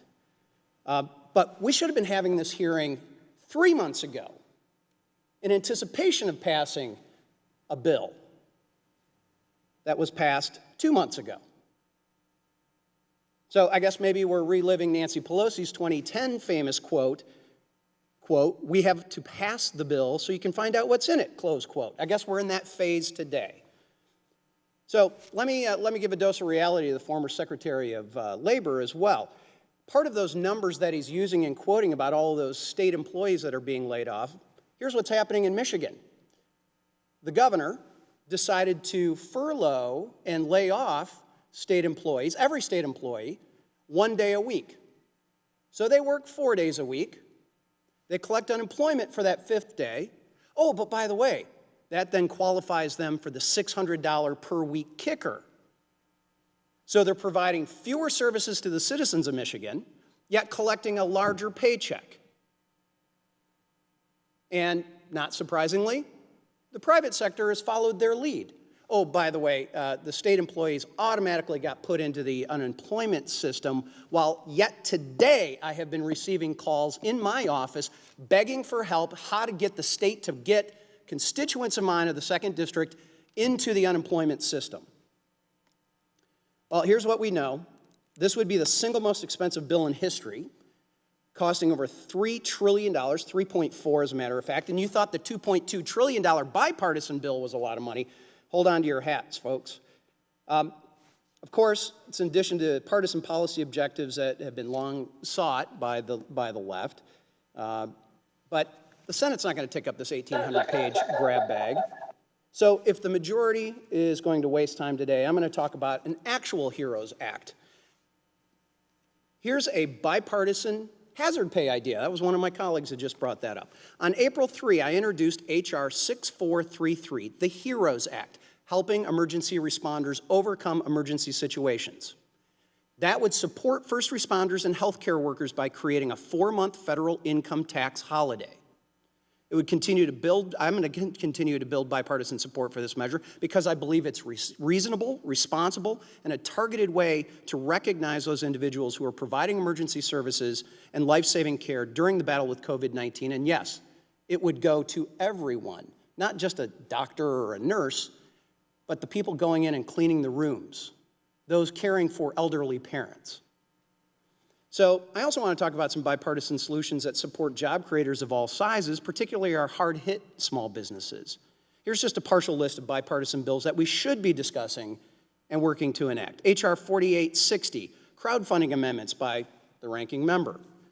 H.R. 609, it's a Small Business Mergers and Acquisitions, Sales and Brokerage Simplification Act that I have. That is also bipartisan. By the way, it passed unanimously out of this body previously, and now is being the majority refuses to take it up. H.R. 1909, Helping Angels Lead Our Startups, HALOS. That is the chair, former chair and ranking member of the Small Business Committee. Eases regulations on angel investors. So when we're talking about trying to get this economy going. H.R. 2899, Main Street Growth Act, Representative Emmer. 3987, Alleviating Stress Test Burdens to Help Investors Act. On and on and on. I don't run out of time on that. So instead of holding hearings in an attempt to resurrect a partisan legislative bill that has no chance of going anywhere, we really ought to be focusing on how we are going to help our constituents and help this economy move ahead. One of my colleagues called this bold and comprehensive. Feels like more like a waste of time to me today, and I yield back. The gentleman from Missouri, Mr. Cleaver. who is also the chair for the Subcommittee on National Security, International Development, and Monetary Policy, is recognized for 5 minutes. Thank you, Madam Chair. Dr. Davis, you know, I'm just wondering, you know, if you can give us some direction to some data that you might have that would confirm that people would not want to go back to work if they were getting $600 a week for 3 months.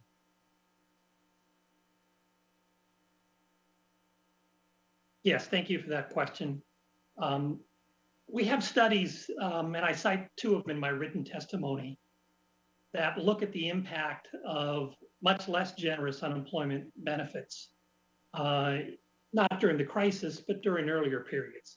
And what we find, not surprisingly, is that there is some impact of those benefits and the benefit levels on people's willingness to search for jobs and to take jobs. Well, if you can, I hate to interrupt you, but you know, we only have 5 minutes, and so you've answered part of the question. But wouldn't you think that you just decided to made a great argument for raising the minimum wage? I mean, if you're saying people are going to be delighted over $600 a week, and right now, if you make minimum wage, you get about $290 a week. Don't you think you just made a magnificent argument for increasing the minimum wage? Or are you saying that $290 is enough? No, with respect, I don't think so, because we also have to think about the incentives on the employer side. And as we've heard from many anecdotal accounts, and again, as common sense tells us, if you make it more expensive to hire workers, then fewer workers will be hired. In addition, when workers are hired at wages that are above the market level, that will lead to higher costs for the goods and services that those businesses provide. And so that hurts consumers as well. The sad reality is we cannot legislate ourselves to a high wage economy. We have to instead. There's no other way to do it. There's no other way to do it because corporate America is not going to do it. Dr. Wright, what do you think about the issue with $290 a week? You know, I think I believe Dr. I don't want to misquote you. I think you're saying that that 600 is too much, and that 290 shouldn't be changed because it's going to be difficult to do it legislatively. You can't legislate that. I don't know how you raise the wage. It started out at 25 cents an hour during the Roosevelt administration, and so you see it has barely moved over that time dealing with the legislation. But Dr. Wright. Yes, Congressman, the minimum wage is substantially lower, adjusted for inflation, today than it was, let's say, in 1968. If we simply maintain the minimum wage from what it was in 1968 till today, instead of it being a federal minimum wage of $7.25, the minimum wage would be well over $11 an hour. And the fact of the matter is that there are 2 functions, 2 purposes to providing, whether we're talking about a higher minimum wage or we're talking about higher unemployment insurance, whatever we're talking about with regard to subsidizing people or providing people a higher minimum threshold. One is to avoid human suffering. And we all agree that that's critical. If families cannot afford a roof over their heads or adequate food, they are going to be in great danger, and they already are in this pandemic. Let's be clear about it. The second very important role that a higher minimum wage and also a higher unemployment insurance provision provides is stimulating the economy, putting money in people's pockets so that they can turn around and buy. If they don't have enough money to turn around and buy stuff, then they're not going to be jobs for anybody else. Most of the studies show that ending the $600 a week unemployment benefit that was in the previous legislation and that is still and will be continued through the HEROES Act, though that is ended, there will be a substantial increase in unemployment. Thank you very much. The gentleman from Florida, Mr. Posey, is recognized for 5 minutes. Thank you very much, Madam Chair. I appreciate that we're holding this hearing today. The pandemic has taken a terrible toll on many hardworking Americans. Today, I hope we can put our emphasis on them and the principle that emergency legislation ought to focus on the critical problems at hand rather than be an excuse to unconscionably expand or create new programs, spend more money. The HEROES Act, this is the emphasis on hardworking people and the principle of responsible emergency legislation. The House majority pushed through this bill without a hearing, if you might remember. A number of years ago, I won approval for a rule to require that regular order include a requirement that all bills be available for 72 hours before we vote on. But more often than not, we honor regular order more in breach than in practice. It's true of this novel approach to having a hearing on a bill that we've already passed. This is the new regular order. Legislative inquiry gives way to infomercial. No one is more grateful to our first responders, and honoring them as heroes is certainly appropriate. I think both sides of the aisle clearly agree on that. But this bill seems to violate enthusiastically the idea to never let a crisis go to waste. And the waste comes after the bill is passed, unfortunately. The overall HEROES Act would provide $1 trillion, that's 9 zeros, $1 trillion, for assistance to states and localities to help them through the impact of the crisis on both their revenues and costs. Do we really need another $5 billion in community development block grants over and above the $1 trillion targeted to COVID impacts in our annual appropriations for the CDBG grants? And any member can take that run with it.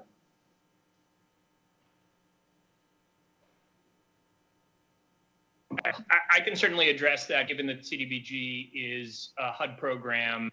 What we've seen is that it acts similarly to the state and local grants that we've discussed earlier, but importantly, it has even greater flexibility to be used to be targeted for services that are particularly important during a crisis. There's a reason why CDBG has become a primary program for disaster response and recovery, and it is the single most flexible tool that mayors and governors have to be able to respond to many of the particular issues that we are seeing, whether it's around protective equipment or other issues that have emerged directly out of the crisis. So I think it is, obviously it's much smaller than the state and federal aid. I think it's an important complement in terms of being able to target specific issues that have emerged out of the pandemic.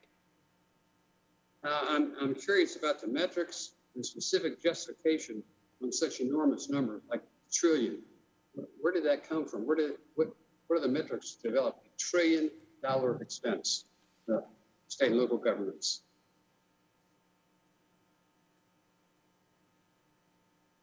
I'm aware that the Center on Budget and Policy Priorities and other organizations have done extensive research to look at the likely losses of state and local revenue. And my understanding is that the HEROES Act looked very carefully at those projections and that scale is based on extensive research that shows a likely loss of revenue at that scale or even larger, given the continuing pandemic. Yeah, I would even be, less concerned about it if it had been a number without just 9 zeros. I mean, it looks like a number that somebody pulled out of their ear, and I would really look forward to receiving some justification of how it was actually calculated, exactly where it's expected to go. That's amount essentially equivalent to a quarter of the revenue of the nation.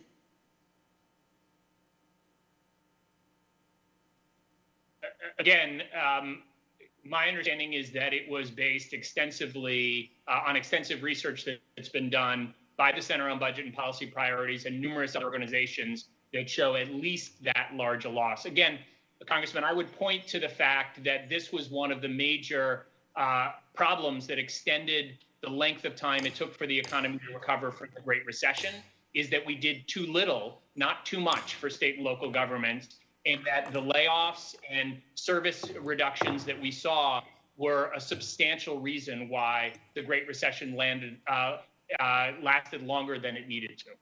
Thank you very much, Mr. Donovan. Your time has expired. The chair wishes to inform members that votes have been called. We will continue our hearing, and members wishing to ask questions should return to the hearing room immediately after voting. Mr. Perlmutter, you are now recognized for 5 minutes. Thank you, Madam Chair. Mr. Sherman asked and made a number of statements that I concur with. I'd like to start with you, Professor Davis. Just do the math for me. Mr. Cleaver was going down this road. So if somebody's working 40 hours, $600 a week, what are we talking about in terms of an hourly wage that you consider to be generous?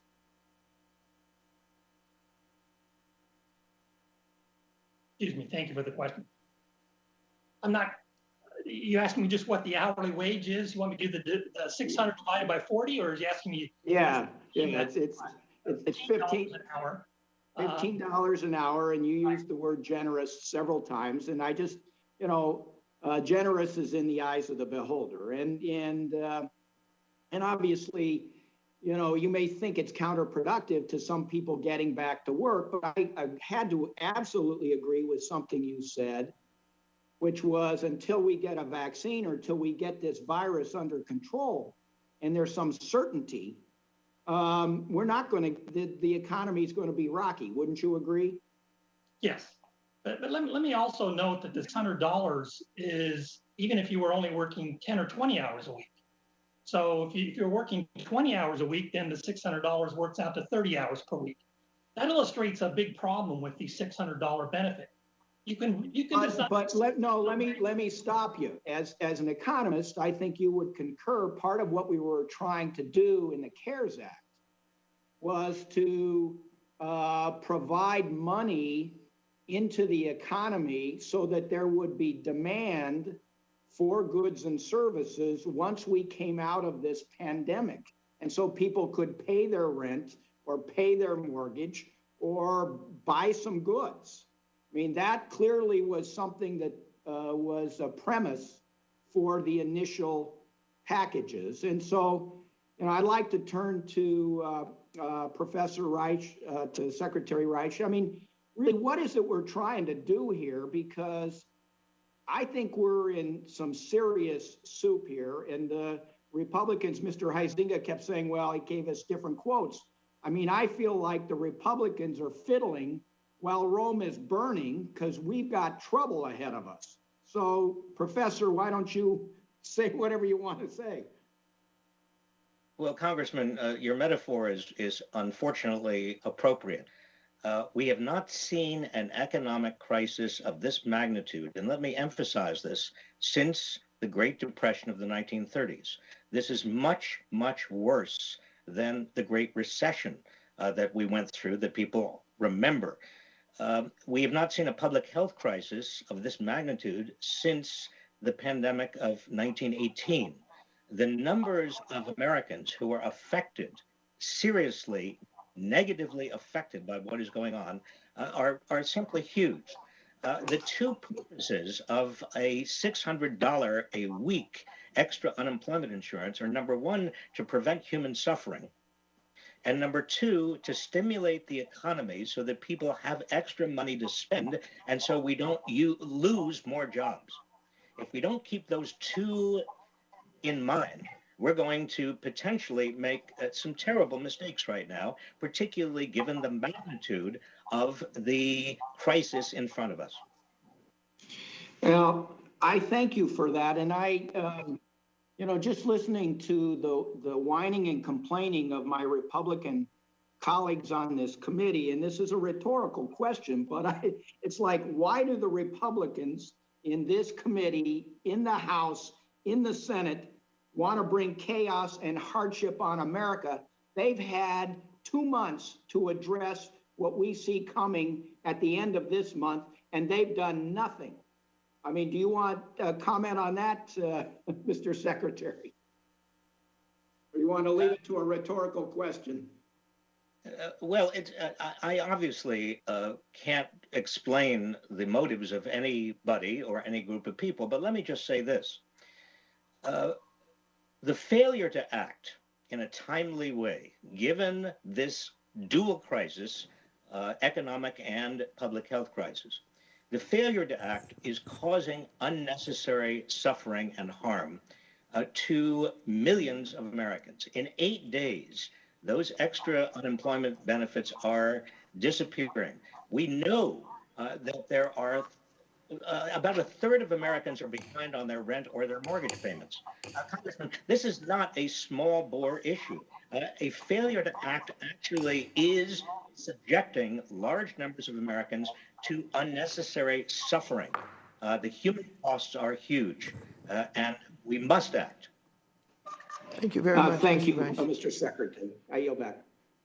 The gentleman from Ohio, Mr. Stivers, is recognized for 5 minutes. Thank you, Madam Chair. As a member who has voted for every bipartisan response to the coronavirus and the economic devastation that resulted from an intentional shutdown of our economy to fight that virus, I was really disappointed in the HEROES Act because it was a partisan wish list of a bunch of things that are never going to become law. I'm going to use my time to ask about some things that I think could really help given where we are. Dr. Davis, I'm going to go through some things, and I'll even total up the cost, and we can talk about whether, as an economist, you think they would be helpful. Liability protections to allow responsible employers to reopen in an economy. I'm going to go through the whole list. Small business help, another round of PPP. In fact, I had a call with restaurant owners and others today. You could do that for the $140 billion that's sitting there unused, plus, let's say, add another 20 or 200 billion. I think those businesses should certify that their revenues are at least 20% lower than the year before, therefore that qualifying that they actually need the money. Some type of help to state and local governments. By the way, we spent $150 billion in the CARES Act, most of which is unspent because it had strings on it that said that money had to be used for COVID-19 related expenses. If we would untie those strings and allow them to use it for lost revenues, we wouldn't have to add any extra money to it at first. We could see what that does to help them. We could, and that costs zero. We could do for less than $100 billion, the HEROES Act, the real HEROES Act that Bill Huizenga has, that gives help to frontline workers and treats them like I was treated when I was a soldier deployed on the front lines for our country during Operation Iraqi Freedom. In a combat zone, I paid no federal income tax. That's what his HEROES Act that I'm a co-sponsor of does. It's a bipartisan bill.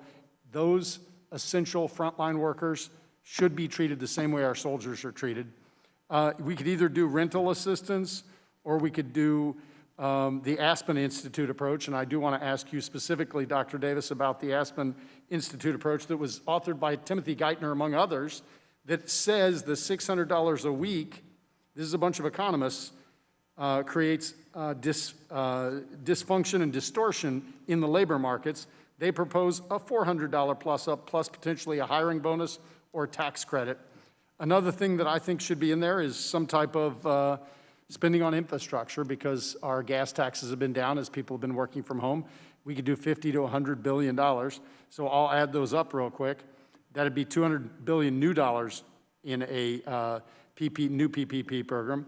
Let's say up to $100 billion in roads and highway spending, another $100 billion for the up to $100 billion in reduced taxes as a result of the HEROES Act that gives those frontline workers no federal payroll tax. Let's say $100 billion in rental assistance. I do want to dig into that a minute. Or this Aspen Institute approach, which is pretty expensive, but at least doesn't distort markets. How would something like that address where we are and moving us forward, Dr. Davis? Well, thank you for that question. That's a great list. And I don't have time to go through everything, but there is a central point running through that list that you gave us. There are many, many ways to stimulate the economy. Some of them, like the $600 supplement, discourage work, discourage job creation. Other ways to stimulate the economy and stimulate demand also have the advantage of encouraging job creation, encouraging work. It's clear to me that we want to go for the latter rather than the former. So let's not fall into this trap that the only way we have to stimulate the economy is to give people extra unemployment insurance benefits that removes the incentive to work. That is a self-defeating policy prescription. It is a recipe for a longer recession, a slower recovery path. Thank you, Dr. Davis. I want to quickly ask about two more things if I have time. Have you read the report in Bloomberg today that says the CARES forbearance provisions could actually create $2 billion of losses in Freddie and Fannie risk transfers? Have you read those reports this morning? I have not. I would urge you to read them. I would urge everybody on the committee to read them. One last question on rental assistance. The CARES Act proposes $100 billion through HUD's emergency solutions grants, which last year were funded at $290 million and only has a staff of 40 people. How are they going to administer that, Dr. Davis? It's a great point. And I made the earlier observation that our unemployment insurance system, which is much larger than the HUD system in terms of employees, it's across 50 states, it still had enormous difficulty detecting and deterring fraud and actually making sure that the benefits flow to the people who are entitled to them. Thank so we you. have to think not just about Doctor, what your we time like. has expired. The Thank you. I gentleman yield from back. Illinois, Mr. Foster, is recognized for 5 minutes. Thank you, Madam Chair. And I have to say, I agree with my colleagues that lost time due to debating things that will never, ever become law is actually not optimal. I'd also remind my Republican colleagues that in this very room, we spent months and years debating things like the PATH Act that were so embarrassingly extreme that not only were they not passed by the House, the Republicans wouldn't even bring them up for a vote in the House. And so that is an example of what I consider wasted time. The truth is that many provisions of the HEROES Act will become law. And in fact, in the 2 months where Republicans have not been proposing an alternative, they've in fact agreed to many of the provisions in it at some level.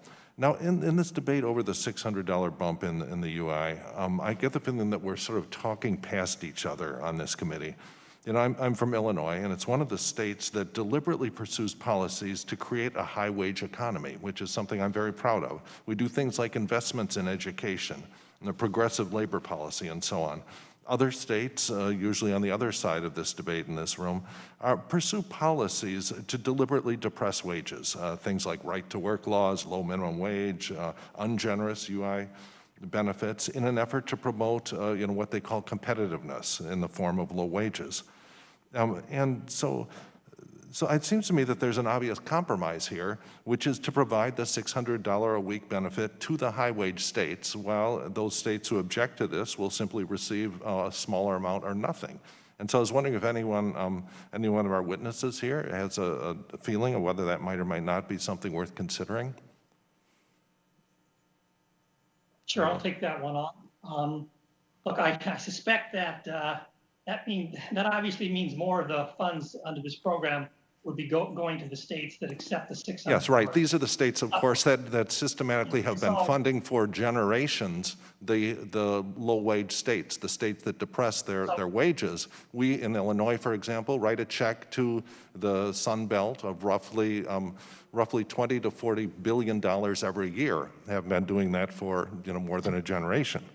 That's correct. And this may actually be an opportunity to rectify some of that imbalance so that the states which are economically productive, have high wages, stop getting bled to support those states who don't believe in things like education and so on. Now, the other thing, we're seeing a lot of echoes in this debate of the debate we had over the stimulus package in response to the last economic crisis. What we heard was by my Republican colleagues was predictions of hyperinflation, that Republicans were, that Democrats were in the process of spending the country into hopeless debt, that we were debasing the dollar and there would be hyperinflation. And Dr. Reich, maybe you're an economist here, can you describe the sort of hyperinflation that we saw as a result of the stimulus spending or not? Congressman, there was no hyperinflation for a simple reason. When you have vast underutilization of resources in an economy, including people, a lot of unemployment, then additional federal spending as a backstop to the lack of private spending and lack of consumer spending brings the economy at best up to a higher level of utilization. There is no danger of inflation when you have so many resources and so many people who are not actually being utilized. And in the decades since that emergency spending, when economists have looked at the effect of that, did the stimulus make the recovery happen more rapidly, and would a larger stimulus, in fact, have made it happen more rapidly? Is there a consensus among economists on that 10 years later? There is never a consensus among economists, just as there is no consensus Is there a among majority? policymakers. But is there a clear majority? I would say the majority do think at this point, looking back on the Great Recession, that a larger stimulus would have been preferable, particularly a larger spending stimulus rather than a tax stimulus, because a spending stimulus would have had a larger multiplier effect. It would have meant that more people more immediately got jobs. Yeah. And the spending that went basically to the benefit of state and local governments also, has a significant multiplier, if nothing else, in avoiding layoffs in those sectors. Just as a last question, this hyperinflation prediction, are you aware of a worse prediction in macroeconomics than that of hyperinflation? A brief answer. The gentleman's time has expired. Very few other predictions, except perhaps the supply side prediction that giving a tax cut to very wealthy people will generate more jobs and pay for themselves. Gentleman's time has expired. The gentleman from Kentucky, Mr. Barr, is recognized for 5 minutes.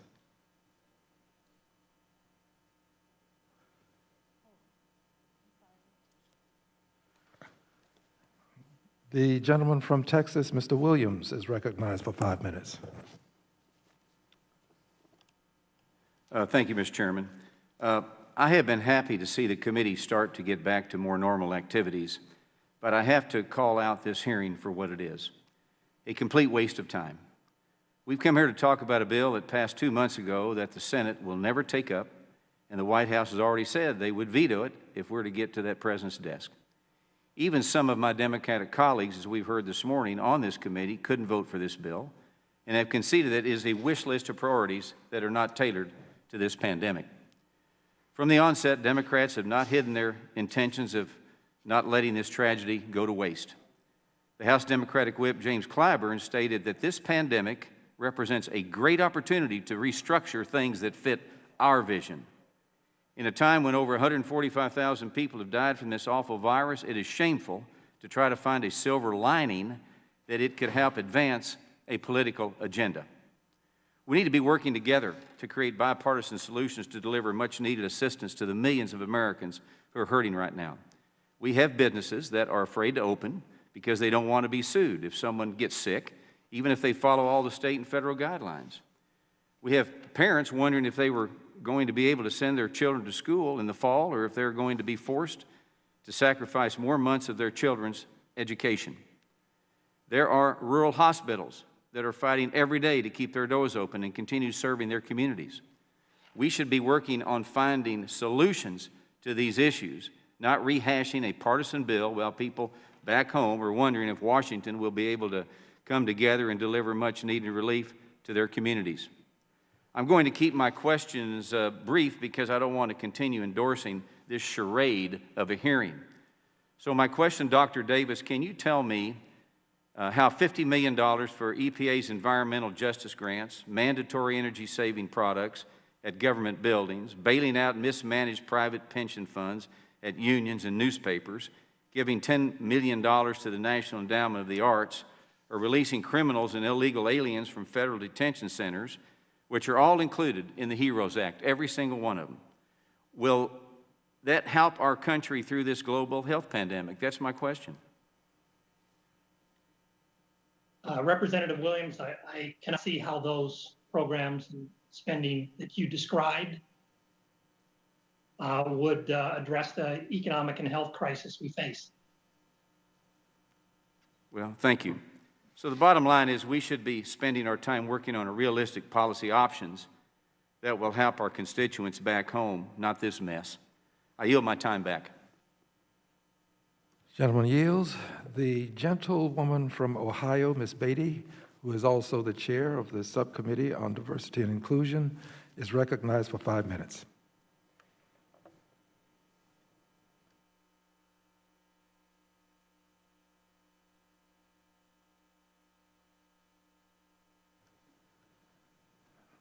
The gentleman from Guam, Mr. San Nicolas, who is also the vice chair for the Committee on Financial Services, is recognized for 5 minutes. Thank you so much, Mr. Chairman, and thank you to the panelists for making time to be with us here today. You know, I was just listening intently to some of the dialogue going on here today about how going through this process is somehow a waste of time. And really, I think we should avoid doing that because, you know, the democratic process and lawmaking in particular in this Congress involves both chambers. And when this House puts forward what it's proposing, then the Senate can come back and look at what we have on the table, and then we can find consensus there. And I think we need to focus on that.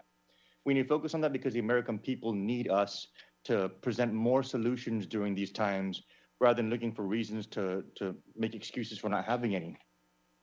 I also heard today, Mr. Chairman, that you know, there's a resistance to new programs that are being discussed, and yet there is an interesting denial, I guess, of the fact that the PPP is a new program.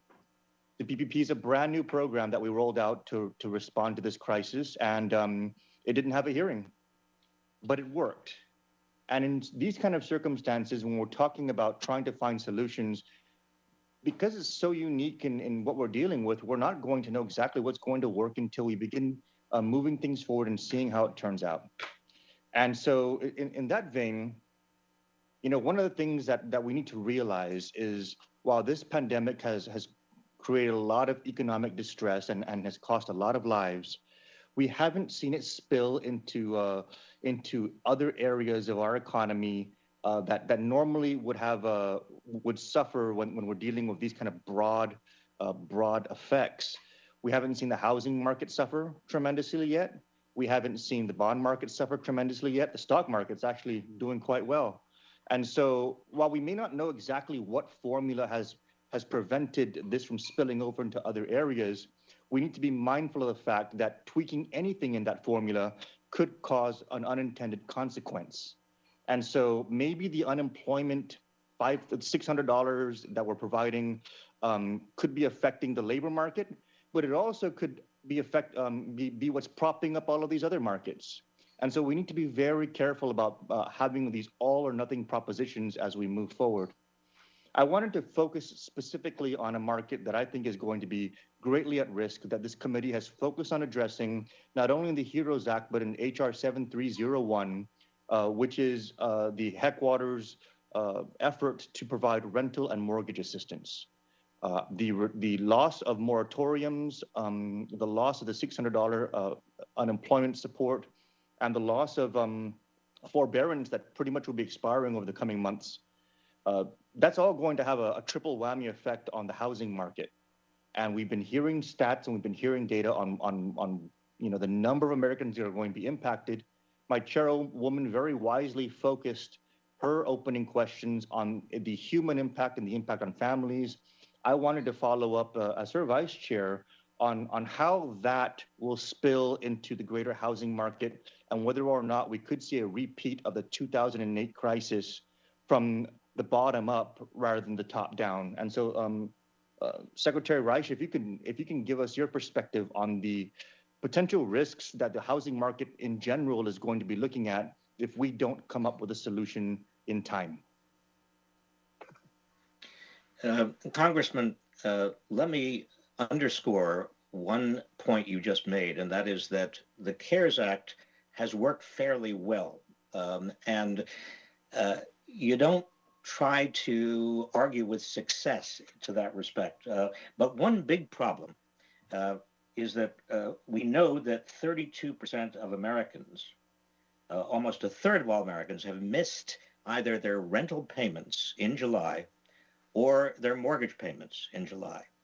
And when you face that kind of a record number of people who are behind in rental and or mortgage payments, you are flirting with a crisis that is much larger than we've had at any time to date, much larger than the potential crisis we faced with regard to the Great Recession. If people don't have some rental assistance and some mortgage assistance, we are going to see homelessness dramatically increase in this country, and it could happen quite soon. My time is about to expire. Secretary Donovan, real quick. Mr. Donovan, you'll have to be very brief. That both the financial system that supports our housing market is the single largest financial system in the world. And as Secretary Reich said, the ripple effects potentially of an even greater economic calamity are enormous. I would also just point out that on a day-to-day basis, we have individuals and families that are making the most brutal choices. One of the things that we haven't talked about today, Mr. Donovan, I'm going to have to ask that you include your comments in the record. The time for the gentleman has expired. Economic stimulus that exists. Thank you, sir. The gentleman from Colorado, Mr. Tipton, is recognized for 5 minutes. Thank you, Mr. Chairman. Mr. Chairman, I've had the pleasure and the privilege to be able to serve in Congress for a decade. And during that period of time, I can't recall a single instance when we've had a hearing on a piece of legislation after the legislation has already passed the full House of Representatives. The committee process is meant to be meaningful in a way to be able to engage in ideas and to judge a bill's merits before it moves to the full House, not a process to retroactively try to justify legislation because it's weak on support. And make no mistake, we're having this hearing today because this legislation, when taken for all of its 1,800 pages, does not enjoy strong support. Between fiscal and monetary policy responses, the United States government has already spent over $3 trillion in combating this crisis.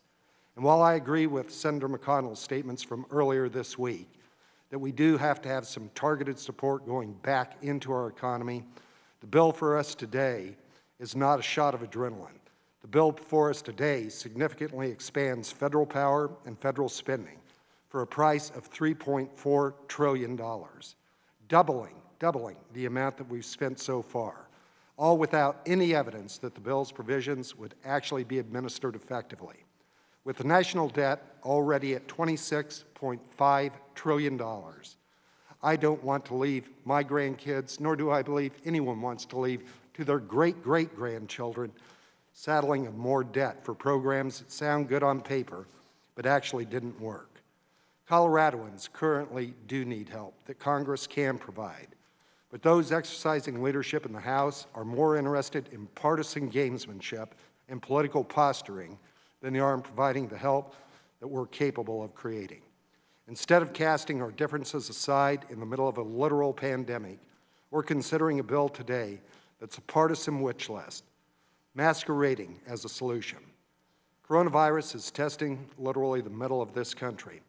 And instead of pursuing a solution that imparts hope in the economy through common sense, common ground solutions, we're spending our time today talking about a bill that has already passed the House and been rejected by the Senate. I hope, and it's my hope, I think of hopefully the entire committee, that we're going to be able to get back on track. As I'd listened to Mr. Huizenga point out a variety of bills that he had introduced that had passed with bipartisan support, I've had some in the same Congress that have not been allowed to be heard in this current Congress. It's in time that we do work together to try and actually address the challenges that we face as a country and not continue down the partisan path that we are currently on in the House of Representatives. I do have a question for Mr. Davis. Mr. Davis, recently Secretary Mnuchin was before the committee. He affirmed that it's important about credit reporting agencies to be able to maintain a complete profile of consumers' credit history, especially during this pandemic. The HEROES Act would suspend negative consumer credit reporting during the COVID-19 pandemic or any future major disasters for a period of 120 days after the emergency ends. Many state that this would weaken, not increase, access to credit, as lenders could lose confidence in the accuracy of the information before them. Mr. Davis, do you agree with Secretary Mnuchin that it's important to be able to maintain complete credit profiles and not alter credit-related data reported during the pandemic? Yes, I do. In the first decade of my career, I taught courses on money and banking and financial institutions. And one of the basic lessons that I tried to impart to students is that high-quality information facilitates lending. And when you don't have high-quality information, lending becomes riskier, and the loans either don't happen or they happen at higher interest rates. So I do very much agree with the concerns that you and Secretary Mnuchin have expressed. Great. Appreciate that. And I do believe it's important to note, Republican or Democrat, we all recognize the challenges that we all face across the country. But we need to be bipartisan in terms of seeking real solutions, not partisan wish lists to be able to address the challenges that we face. We had a better than doubling of the money that was going to HUD, something that we all believe needs to be supported in the House of Representatives. But it needs to be targeted, it needs to be effective, and we need to make sure that the dollars are being well spent to be able to address the concerns that we currently have while not uncovering unnecessarily future generations as well. Thank you, Mr. Chairman, and I yield back. Gentleman's time has expired. Colleagues, we have now reached the end of Group 1 in the hearing room. The committee will recess for 5 minutes to prepare the room for Group 2.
services spending with minority businesses.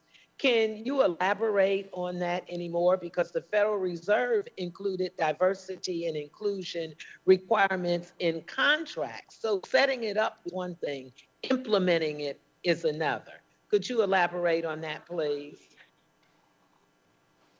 Thank you, Chair Beatty. I really appreciate the opportunity to be here today. I think it is critical that we are able to build large businesses of scale.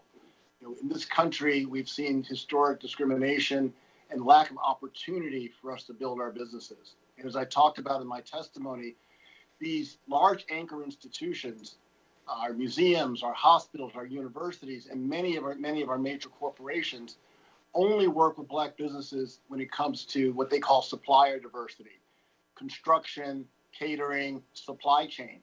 And that's really important. Those are important parts of our economy. But over time, our economy has become more of a professional services, financial services, and technology-based economy. So if we want to build wealth in our communities, we've got to push institutions to do business with us in these parts of the economy, again, where the wealth and power are being created today. If you think about it, our giant private equity firms today in this country control hundreds of companies each. They control all the contracts. They control all the boards of directors. They are the masters of the universe. You know, these big giants, KKRs of the world, and the Blackstones of the world, the Carlyles of the world. We need to have African Americans that are able to participate in that part of the ecosystem. And I know with your leadership and Chairwoman Waters' leadership, we are starting to get the financial institutions to finally open up doors and start to think about doing business with us, because that's something that's been left out for a long, long time. And it's critically important because we can then provide our own. Thank you so much, Mr. Rogers. And I hear you.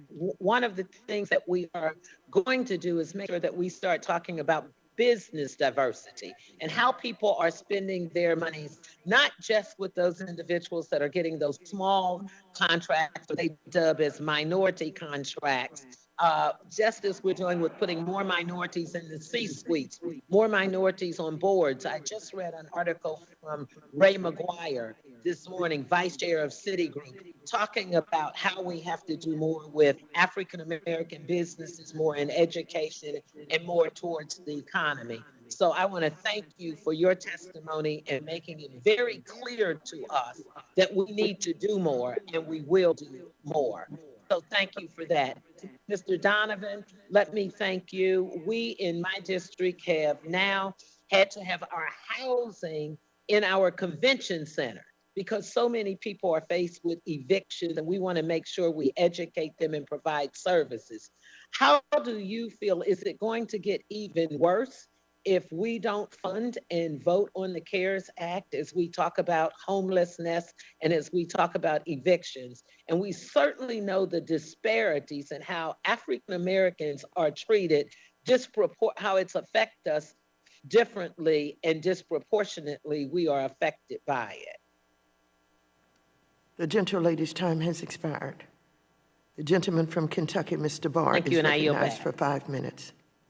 Thank you, Madam Chairwoman. And as we evaluate the next step in responding to this pandemic, I think it's important to kind of step back and look at this from a global perspective and what the policy response should be. And I want to make 3 observations or comments. First of all, the economic downturn that we're facing and that many Americans are struggling with is not the result of a conventional business cycle recession. That's not what this is. This was a deliberate, voluntary shutdown of our economy by the government. And we were very, very fortunate prior to the pandemic to be experiencing the best economy in a generation. Prior to the pandemic, American families were benefiting from higher wages, an increasing employment to population ratio, an historically low unemployment rate of 3.5%, especially for minority communities. We were very fortunate that we had such a strong and resilient economy heading into this. So when my colleagues on the other side of the aisle say we're not offering solutions, it's pretty clear to me what the solution is. That's to go back to where we were before the shutdown of the economy. We can argue about whether or not it was in the interest of public health or whether it was right or wrong to go into many of these shutdowns, but we know what works, which was the policies that were in place prior to the economic shutdowns, the deliberate shutdown of our economy. And maybe that was the right thing to do from a public health standpoint. We can debate that. But the goal, certainly, of those shutdowns was to provide a temporary period of time within which we could build up the resiliency of our healthcare system, our public health system, and flatten the curve. And we did that. But now we are being told that the goalposts are moving again, and we need to shut down again. But that wasn't the goal. The goal was to build up resiliency, to get the personal protective equipment, to assess the virus, how it spread, to learn about how the virus behaved, and we've done that. And now even epidemiologists and infectious disease experts are saying that more shutting down of the economy is not required to safely contain this virus. Hand hygiene, social distancing, and masking allows us to reopen the economy. So that's point number one. Point number two is that we should not now move the goalposts again. We don't need a $3 trillion spending bill. We don't need the most expensive spending bill in U.S. history. We don't need a $3.4 trillion bill loaded with partisan progressive policies unrelated to the pandemic. What we need is to reopen the economy, because no amount of stimulus checks or unemployment compensation or PPP programs or subsidies or housing vouchers, none of that can replace an active, open, vibrant private sector economy where people actually have jobs paying wages. A wage-paying job is always better than unemployment benefits or stimulus checks, both from a financial security standpoint and from a mental health standpoint. And that was my last point. But I do want to ask one question to Professor Davis. And the question is this $600 unemployment compensation idea is something that many employers in the 6th District of Kentucky have warned me about, that we can't do this. One restaurant owner said, it's very difficult to ask our folks to come back to work when they can make more sitting at home. And I get constant texts like this from employers who can't bring people back to work because we're paying people to not work. And so my question to Professor Davis is, whether it's liability protection or other measures, what do we need to do other than just paying people more to sit at home and not work? What do we need to do to reopen this economy? And that's to Professor Davis. Thank you, Congressman. I appreciate your remarks, and as I was listening to you talk, I was reminded of Milton Friedman's quip that there's nothing is as permanent as a temporary government program. And we do run the serious risk that ill-advised policies implemented in response to the pandemic, or even policies that were useful at the time, will outlive their usefulness. That is a serious risk. You know, you asked me what else could we be doing now? Well, I thought Representative Huizenga went through quickly an excellent list of suggestions about regulatory reforms that would make private financial capital more available to businesses that want to tap that. I agree, and I have 8 minutes left, 8 seconds left, so let me reclaim my time and just say, yes, I agree with Congressman Huizenga, and we need to go back to the policies that made this country experience a great economic boom. That's how we help protect people, not more government spending, but actually good-paying jobs. I yield back. Thank you. The gentleman from Florida, Mr. Lawson. Mr. Vargas just came in the room, so the gentleman from California, Mr. Vargas, is recognized for 5 minutes. Thank you very much, Madam Chair, and again, thank you for holding this hearing. I'd like to direct the first question to Secretary Wright, if he's here.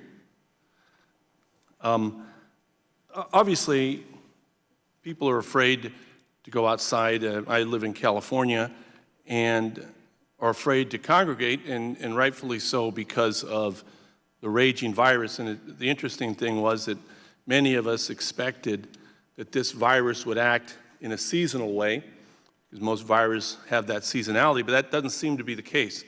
So I've been following the issue of the Defense Production Act thinking that we can do better and this administration can do better if they use it in a more forceful and ample way. Could you comment on that, if you would, Secretary? Yes, Congressman, the Defense Production Act could be used certainly in a more coordinated and productive way in terms of buying necessary equipment, procuring necessary personal protective equipment and ventilators. I want to stress something that you referred to just a moment ago. This virus is not going away. And anybody who thinks that the reason the economy has gone into as deep a depression is because the government has closed the economy down, has not been paying attention to the empirical evidence. The evidence is that the economy dropped primarily because people are afraid. People are not going to go into malls, and they're not going to go shopping, and they're not going to go into airplanes, and they're not going to do a lot of things because the risk of getting the virus is high. And artificially and reopening the economy before it is ready to reopen, before COVID has been contained, has been a complete disaster. So yes, the Defense Production Act could be used, and we need federal leadership on all of these issues. Mr. Secretary, I just want to make sure that I heard you correctly when you said a depression. Obviously, we've had one of those before, and it was quite disastrous. Could you comment a little bit more on that? Did I hear you incorrectly, or did I hear you correctly? Congressman, you heard me sadly correctly. This is of a larger magnitude of downturn, economic downturn, than we had during the Great Recession. This is comparable in terms of jobs lost and the number of businesses closing to the Great Depression of the 1930s. Now, the difference being that this is not and was not created by a dramatic bubble exploding, a debt bubble exploding, or any kind of a stock market crash. This was generated because a lot of people were rationally frightened about getting this virus and are therefore pulling back from spending, from doing a lot of things that consumers normally do in a healthy economy. And that drop will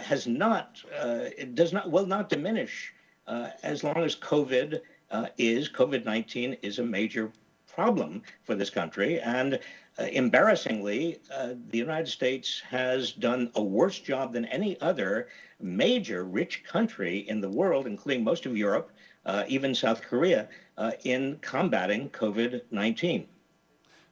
So in many senses, I mean, it seems like the old George Santayana note that those that do not know history are doomed to repeat it. I mean, it almost does seem like the Herbert Hoover, let's not have the federal government do what it should do during this time and get more amply involved. I mean, obviously, I think you stated it now, and I believe it, that the government should be more, the federal government in particular, because most of the state governments, of course, can't spend during this time because they have laws prohibiting them from doing that because they have to balance their budget every year.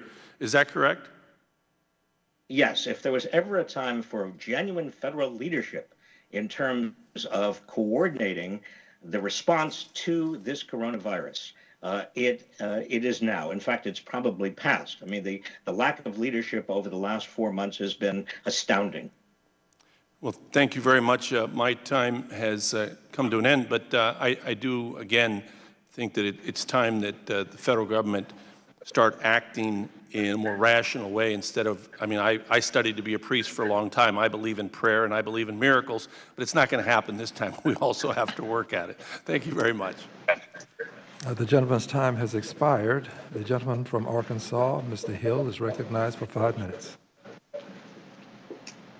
Well, I thank the chairman. I thank my colleagues. It's a pleasure to have this distinguished economic panel before us today. In Arkansas, we didn't completely shut down, and we therefore not suffered some of the most bad economic effects either on our tax revenues or on our employment that other states have. But nonetheless, unemployment's high at 8% now, and we still have those filing for unemployment claims.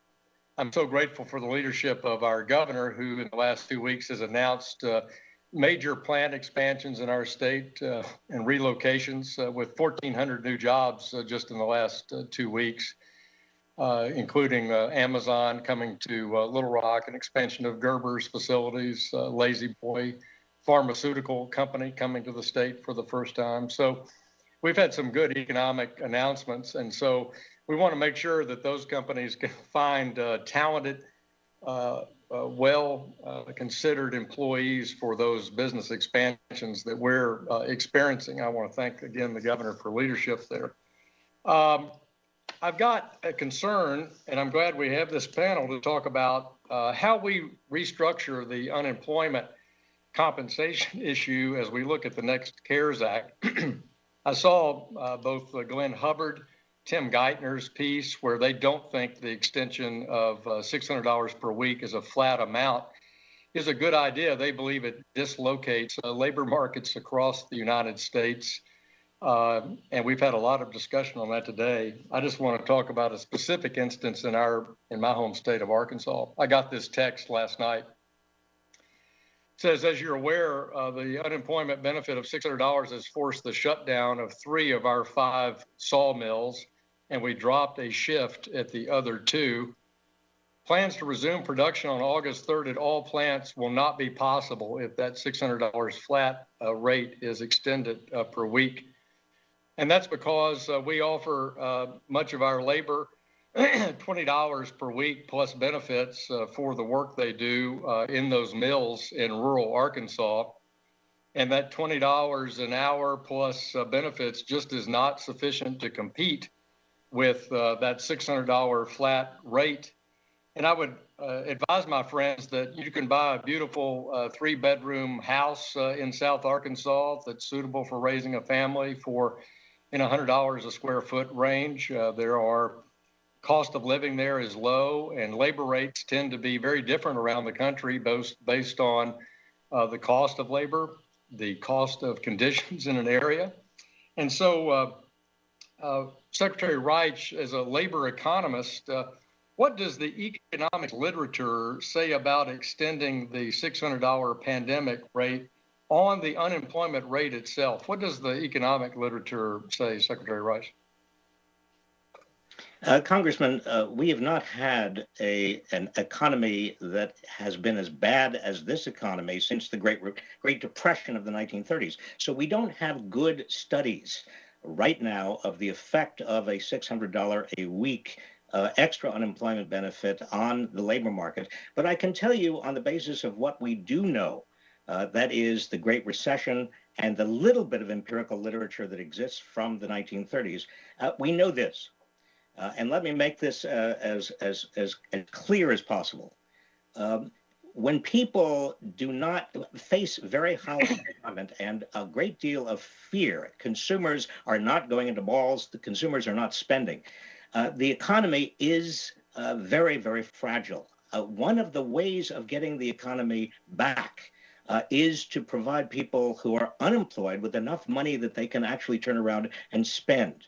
And also, at the same time, overcome and prevent any hardship to families. Now, thank you, Mr. Secretary. I've got one more thing I need to cover. Thank you for your view. I noticed Professor Davis, what's your view of that? And I say that when President Obama and Majority Leader Reid and Speaker Pelosi all had an opportunity to structure one of these payments, they only did $25 a week in the 2009 bill to deal with the horrible unemployment crisis we had in 2008. What's your view, Professor Davis, of the economic literature on a flat $600 across the country? Thank you, Congressman. I appreciate the question, the example from the previous recession. Most economists do not think that extending the $600 benefit is a good idea because it will discourage work. As we've heard many times today, there are other ways to stimulate the economy that don't remove the incentive to work. Yeah, I want to make one more observation. The job vacancy rate today, according to the Bureau of Labor Statistics, is more than twice what it was at the depths of the financial crisis in 2009. This is not the worst economy that we've ever had in that respect. And we should recognize that and give workers an incentive to take the jobs that we have that are available, even if we need to create more jobs. The gentleman's time has expired. Thank you. I appreciate the time, Mr. Chairman. I yield back. The gentleman from Florida, Mr. Lawson, is recognized for 5 minutes. Thank you very much, and I would like to thank the chairwoman and Ms. Waters and Ranking Member McHenry, and welcome y'all to the committee. One thing I would like to say to some of my Republican colleagues, in my district, I have a lot of small businesses, and most of them are owned by a majority.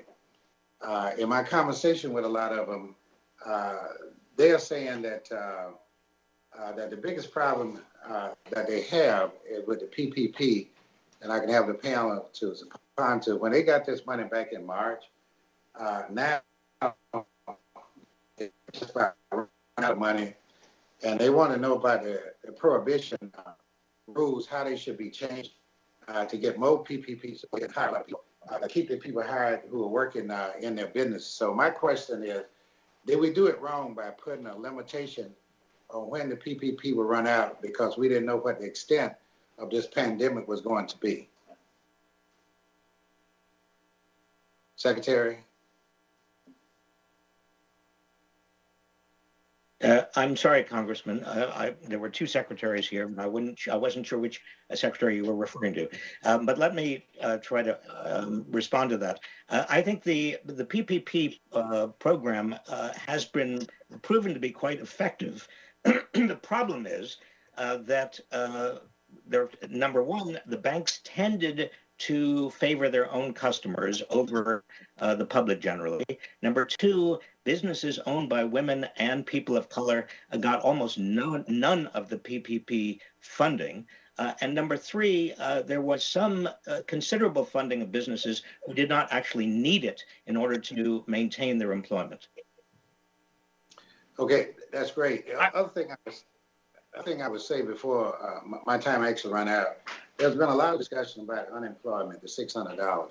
Well, you know, in Florida, the only thing that people can draw here money is about $1,000 a month. And so when husband and wife both is out of work and the federal stimulus came in, they really did appreciate it. It's not keeping them from not going back into the workforce. It's just that they needed that money just to sustain when they have a family of four, a family of five in the process. Now, in some of my farm areas where you had a lot of tomato growers and stuff, because they're lower paid anyway, when I talk to some of the farmers over there, they say, well, you know, they're making more money by not being at work. But that program run out, and it's a federal restriction on if you're able to go back to work, and you don't get that money. So even though people are talking about in different areas that we're giving too much money, I don't think it was too much money. I think that from your perspective, sir, I think it really stimulates the economy and make the economy grow more. What is your perspective on it? My perspective is exactly the same, Congressman. That is, when you have this much unemployment and this much underutilized capacity, this many businesses, particularly small businesses, that are hurting, what you need to do is stimulate the economy, the most direct stimulus, because 70% of this economy is based on personal consumer expenses. And so when consumers have more money in their pockets, they consume and they buy mostly locally, and that helps local business. This is very, very important at a time like this, when so many businesses, particularly small businesses in locales, are in trouble. I would also just add, Congressman, I think it's been an enormously important step led by the committee to ensure that there are different channels for PPP to get out. One of the reasons, as Secretary Reich said, that there's been underrepresentation of minority-owned and women-owned businesses in PPP is that many of the original banks that were users of the program didn't have those relationships. And so by adding community development financial institutions and other types of financial intermediaries that have deep relationships with a broader segment of small businesses, that is a critical way to make sure that there's broad usage of PPP. And it's something that I would certainly encourage as you're looking at this package to make sure that all businesses, not just a limited number of majority-owned businesses, are going to be helped by it. Right. Well, I see some of the financial institutions are now reaching out to small businesses because I got a call from Bank of America and said, would you like to apply for money? You know, I told them I can't because I'm a member of Congress. But they are reaching out because when you got $130 billion that are still there, I got a town hall meeting tonight, Zoom call, and later on trying to get these people before the deadline of August 8th to apply. And I hope other people are doing the same thing because there's still a lot of money there, but people need help. And a lot of the minority businesses are not able to get it. Gentleman's time has expired. The gentleman from I Georgia, yield back. Mr. Loudermilk, is recognized for 5 minutes. Thank you, Mr. Chair. I just briefly want to echo some of the concerns that was raised by some of my colleagues on the Republican side is that we are here rehashing a bill that has already passed the House instead of working on some of the issues that I think will be very important to many of the businesses that we still need to provide some level of assistance to. And we can recall some of the issues in this bill that had nothing to do with COVID. $25 billion bailout for a $25 billion bailout for the Postal Service, expanding a federal takeover of student lending, which has already been a disaster, giving nearly $1 trillion bailout to state and local governments that have failed to manage their own budgets responsibly for many years. Cutting taxes for the wealthiest people in the country, the list goes on. But I want to talk about what we should be doing, as well as some things we should not be doing. We've spent a lot of time talking about employment, the economy, consumer spending. The Secretary is exactly right that the basis of this economy is how much money the consumers are spending and how confident they are in spending that money. Now, in my office, that was a great concern of ours going into this. Did we see a contraction in consumer spending, or did we see a shift in consumer spending? We did see that there was a contraction in consumer spending, but we also saw that there was a shift greater than what we thought there would be, that people were still spending their money. They just shifted in the way that they're spending it, and those numbers are still coming in.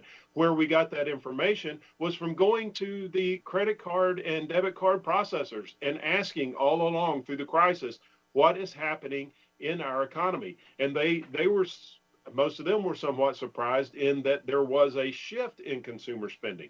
Yes, there was a contraction, and we do need to address that. But the other issue is, what are we going to do to go forward to get us out of this recession that we're in right now that was brought on by this virus? Yes, there is fear out there, and I think there is a lot of fear that is unwarranted. I had a conversation with former Speaker Newt Gingrich just last week, who was in Rome, Italy. And everyone knows how devastated Rome and all of Italy was by this virus early on. He said there is not the fear level in Europe is that we're having here in the United States. I think a lot of that is brought on by the mainstream media. So we've talked a lot about this $600 per week unemployment addition that was added in the CARES Act and whether that should be extended. Let me just share with you a couple of things. One is a CBO report that came out in June that said roughly 5 of every 6 recipients would receive benefits that exceeded the weekly amount that they would expect to earn from work during those 6 months. 5 of 6 recipients would receive more money because of this extension. They went on to say, if extended, employment would probably be lower in the second half of 2020 than it would be if the increase in unemployment benefits was not extended. That employment would be lower if we extended it than if we didn't extend it. And in the calendar year 2021, employment would be lower than it would be without the extension. So it would go on into the next year. And let me read one other paragraph from the CBO report. In the calendar year 2021, both output and employment would be lower than they would be if the increase in unemployment benefits was not extended. That would occur mainly because the effect of reduced labor supply would, in CBO's assessment, last longer than the effect of increased overall demand. Basically, what they're saying is exactly what we're seeing in Georgia. I spent quite a lot of time talking to employers and even placement agencies in the past several weeks. The two biggest concerns they have right now, because we have jobs available in Georgia that they cannot fill those jobs for two predominant reasons. One is the additional incentive that was added onto it is prohibiting people from entering back into the workplace now with jobs that are available. And the other is liability protection for those businesses. And so they're telling me, and business owners are telling me, if they had liability protection, they could open up their businesses in a broader capacity safely to bring on more employees. And we would also see a greater increase in income, and people would spend more. Unfortunately, our current situation we're in right now is incentivizing people to stay out of work, and therefore these businesses are suffering because they cannot bring employees in. Georgia's unemployment rate is at 7.3% right now, and it would be much lower if we could actually get these people back to work. And I yield back. Thank you. The gentleman from Washington, Mr. Heck, is recognized for 5 minutes. Thank you, Madam Chair. Thanks for having the meeting. Quick question of Secretary Reich and then one for Secretary Donovan. Secretary Reich, help me out here. In my state, if you are working and you're laid off and then that employer calls you back and says, the job's available, come on back, and you say, nah, I like this extra $600 a week, you lose your eligibility for that unemployment. Am I missing something here? Because I keep hearing this repeated over and over and over again. But if you refuse to go to work, you lose your unemployment in Washington state. So what's up? Congressman, what's up is that most states right now have made it very clear to people who are furloughed that if they refuse an offer to go back to work, they are no longer eligible for state unemployment insurance. And the Department of Labor, which supervises the federal part of unemployment insurance, has also provided advice to states saying exactly the same thing, that if you're furloughed, if an employee is furloughed and refuses to go back to work, they will not be eligible for unemployment. Thank you, sir. So it doesn't matter how many times they repeat it, it's not valid. Secretary Donovan, I miss you. I miss the leadership you provided at HUD, sir. We did some good work together, notably on reverse mortgage reform. But before I got there, I noted that you did a lot of good work as well. I want to talk about rent. We're coming 60 miles an hour straight into the brick wall here. Something like, well, over 30% of Americans couldn't pay their whole rent last month. 20-some% couldn't pay any of it.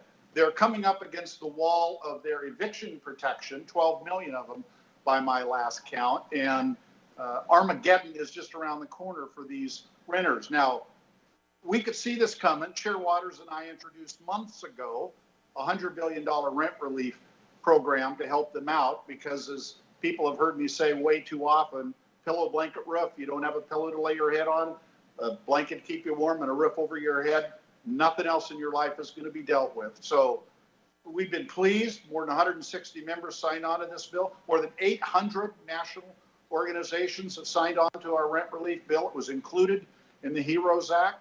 But we have had some resistance by people who say you cannot process that money through the Emergency Solutions Grant Program. I note that you spent $10 billion in less than a week as a part of the American Recovery and Reinvestment Act during the last recession. So can we get this done? Of course, there will be some implementation issues, but can we get rent relief to people and save them, keep them in their homes through the ESG program, Mr. Secretary? It looks as though he's frozen. So I would like to take this opportunity to answer for Secretary Donovan. He is frozen. Staff, can you help me out here?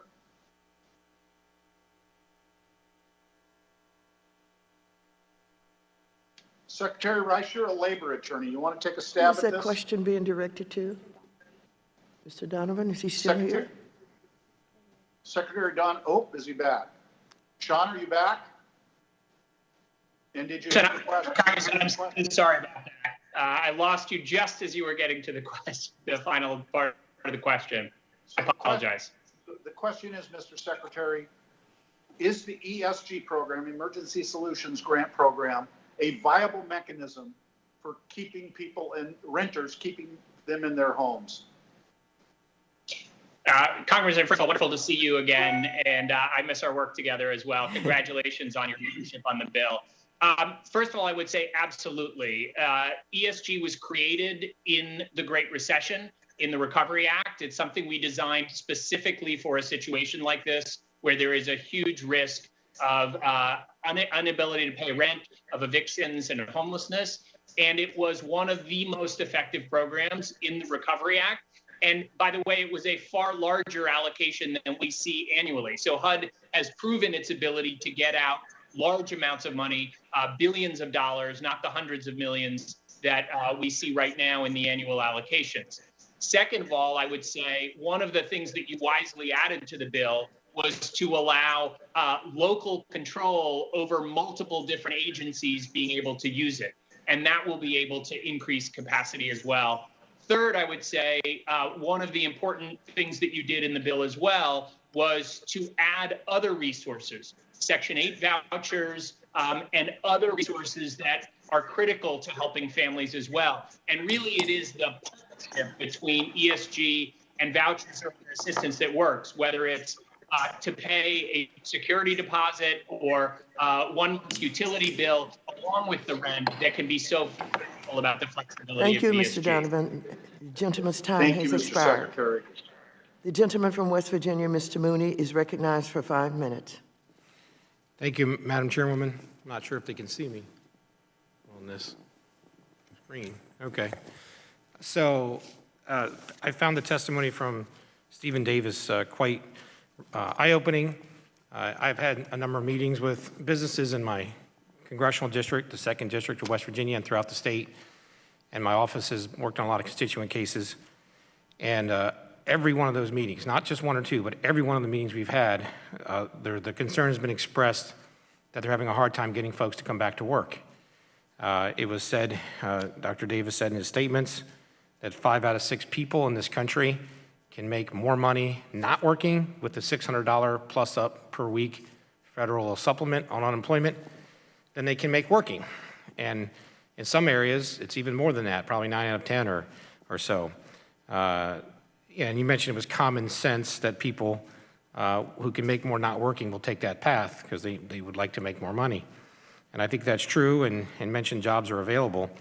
So I guess the first question would be for Dr. Davis, should we, instead of giving $600 to not work, to be unemployed on top of the other unemployment that the states have, how about we replace that? Would you support replacing that with a compensation increase, like a bonus to get back to work, a back to work bonus? Yes, thank you, Congressman, for the question. That would be a much better policy than extending the $600 supplemental benefit. It is one of the many ways to help workers, help families, while encouraging work and not discouraging work, and also stimulating the economy at the same time. Right, and the businesses that, one of the ways around it, I noticed one of my local businesses that does utilities, like refrigerators and stoves and things, they actually found a way not to let anybody go when the coronavirus and the shutdown started, because they were afraid if they let them go, they'd take the unemployment and the plus up, and they'd have a hard time ever getting them back. So that was one way some businesses dealt with it, but most businesses didn't have a choice. They had to lay off because of the government shutdown. So I would tell you it's a serious concern. We're talking about a bill that's already passed, which is the first time we've ever had a hearing on a bill that passed a couple months ago. This is not the way to conduct business. And there's a lot of talk about what might come from the Senate, but we're the House of Representatives. We do House bills here. So we're talking about, ways to, we could be talking about ways to do the payroll tax deductions, some tax relief. Deregulation in this committee would be a better approach.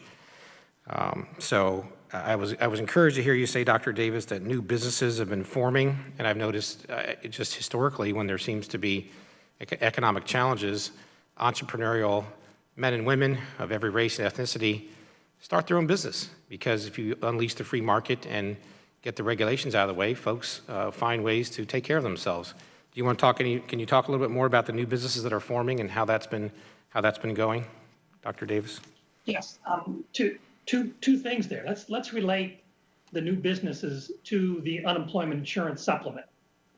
New businesses are hiring workers into new jobs. It's not going back to an old job. So it's not this. So they really do have to pay wages that are more attractive than the extra unemployment benefits that people get by not working. So that's kind of the first point.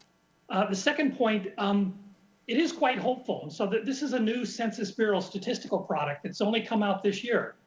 Basically, what it tracks is new applications through the IRS for employer identification numbers. Those numbers are running higher in the last 3 weeks than they did any time earlier this year, and any time than they did a year ago. So we want those businesses, and these are businesses that, in the Census Bureau's judgment, have a high propensity to hire employees in the near future. We want that to happen, and we have to take appropriate policy steps to encourage that to happen, and to happen in a big way. Okay, well, thank you for that response. In my remaining 20 seconds, I just want to express regret that I couldn't meet in person Robert Reich. Not so much to talk politics, but we went to the same college, Dartmouth College, and I've read about you in a lot of the alumni magazines. Would have been nice to have shaken your hand and met with you in person. It's one of the nice things about having in-person meetings. You can actually talk to people. And I hope we can get back to work in that regard as soon as possible. I yield back the balance of my time. Well, I look Thank you very forward to much. meeting you. The gentlewoman from Massachusetts, Ms. Presley, is recognized for 5 minutes. Thank you, Chairwoman Waters, and thank you to our witnesses for joining us today. 2008's financial crisis was a Great Depression-level event for Black Americans, wiping out decades of gains in Black home ownership, which has now fallen to its lowest rating since the passage of the 1968 Fair Housing Act. Former homeowners became renters. By 2018, nearly 60% of Black households rented their home. This weekend, the last unemployment checks will go out and the limited eviction moratorium will expire. Next weekend, the rent will be due, and 30% of Americans have little to no confidence that they will make it. In short, we are staring down an unprecedented financial cliff, but the necessary sense of urgency seems to be limited to this chamber. Secretary Reich, as bluntly as possible, what is the economic impact of millions losing their housing all at once? As clearly and as sharply as I possibly articulate this, Congresswoman, the effect will be catastrophic. Not only the personal suffering of people who become homeless or have to move in with others, but also the public health consequences in a pandemic of more crowding, more density, more passage of the infection. And thirdly, a huge problem with regard to stimulating the economy, because you see people who are homeless or who are with others or in more dense quarters, it's going to be very, very hard for them to be either productive members of society, but also productive consumers in terms of stimulating the economy. So on every check mark, it is going to be a disaster. And for my colleagues concerned with quote unquote, getting people back to work, how difficult will it be for those who are losing their housing to re-enter the workforce versus those who are able to stay in their homes? The data we have on the basis of past recessions and also people who have lost their housing in a non-recession situation suggests that it's going to be very, very hard. If you are homeless or if you don't have a permanent address, it is extremely difficult to even find a job, to even make an application for a job. You lose the moorings and anchor that a house or a home gives you. You also lose the capacity to communicate with potential employers. It is in every respect a gigantic problem for people, and it's coming up. I agree with you. It's right around the corner. Thank you. And we know the burden of this eviction tsunami will disproportionately fall on Black renters, Black women in particular. In my home state of Massachusetts, Black renters are almost 2.5 times more likely to have an eviction filed against them while Black women are 3 times as likely to have evictions filed against them that are ultimately dismissed, a stain that remains on their credit report nonetheless. In fact, today, a study from City Light Vita Urbana found that almost 80% of the Boston eviction cases currently suspended by the moratorium are in neighborhoods of color. Secretary Donovan, many renters covered by the CARES Act still face illegal evictions. How likely is the average renter to know their rights against their landlord? Unfortunately, we find so often that families either are not aware of their rights or are afraid to ask for assistance because of numerous issues, including their status and other forms of discrimination. And so one of the things, in addition to the important provisions that are in the HEROES Act in terms of rental assistance and eviction prevention, is investments both in housing counseling that help to inform renters and owners about their rights, as well as assistance for legal representation. Legal aid has been a very powerful tool that we saw in the mortgage crisis to make sure that there is assistance available to know your rights and to be fairly represented. I would also add that we are absolutely seeing, even before the evictions begin, if the moratorium expires, terrible choices being made between putting food on the table. Because housing is the single biggest expense, I think it's enormously important, your investment in SNAP and the expansion of food assistance as well in the HEROES Act. Thank you.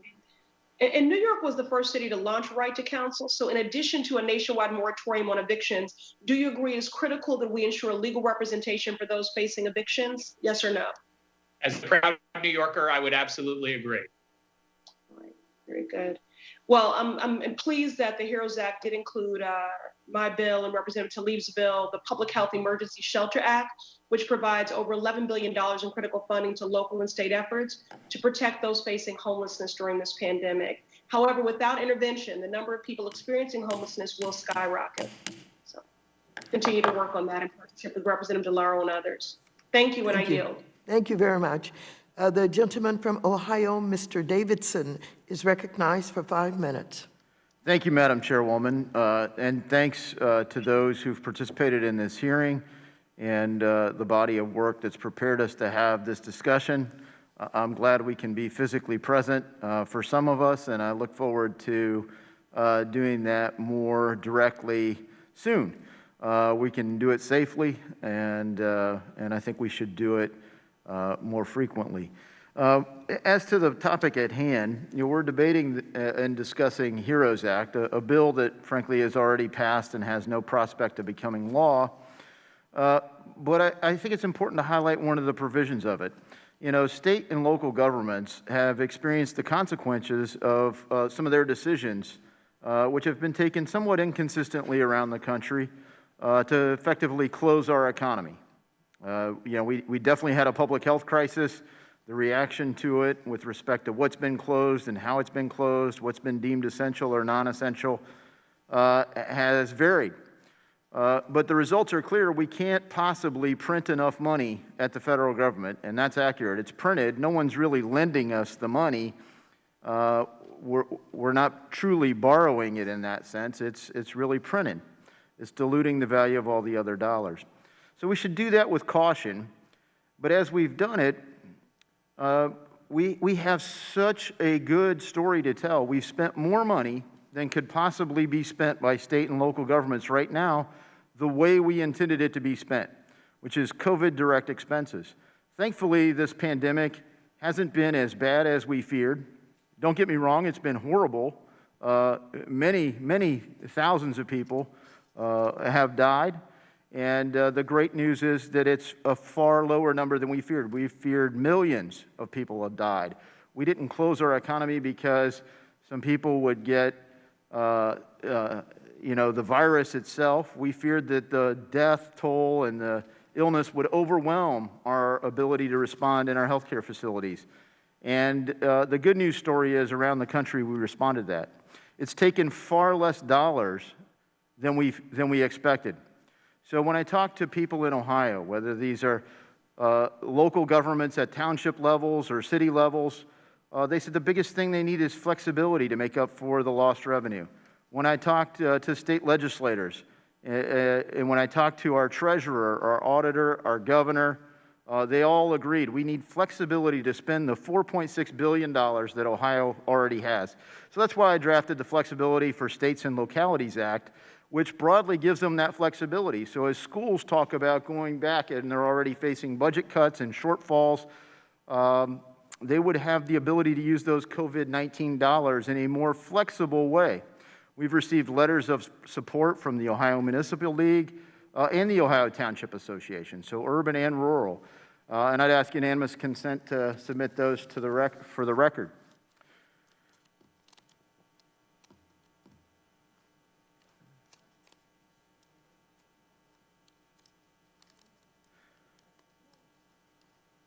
Sorry, missed that. Without objection, such is the order. Thank you.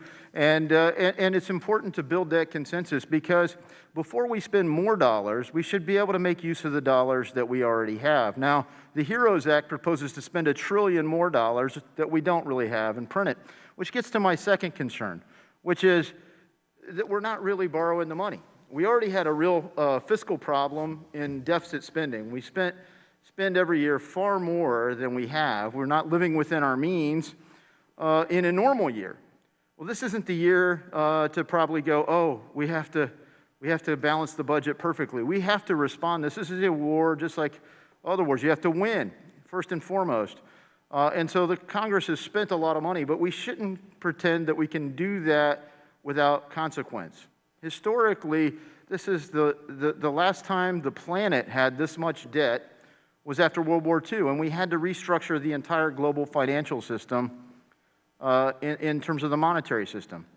So, Professor Davis, I was hoping maybe you could comment on not consumer price inflation, not the CPI, not what normally people consider inflation, but monetary inflation.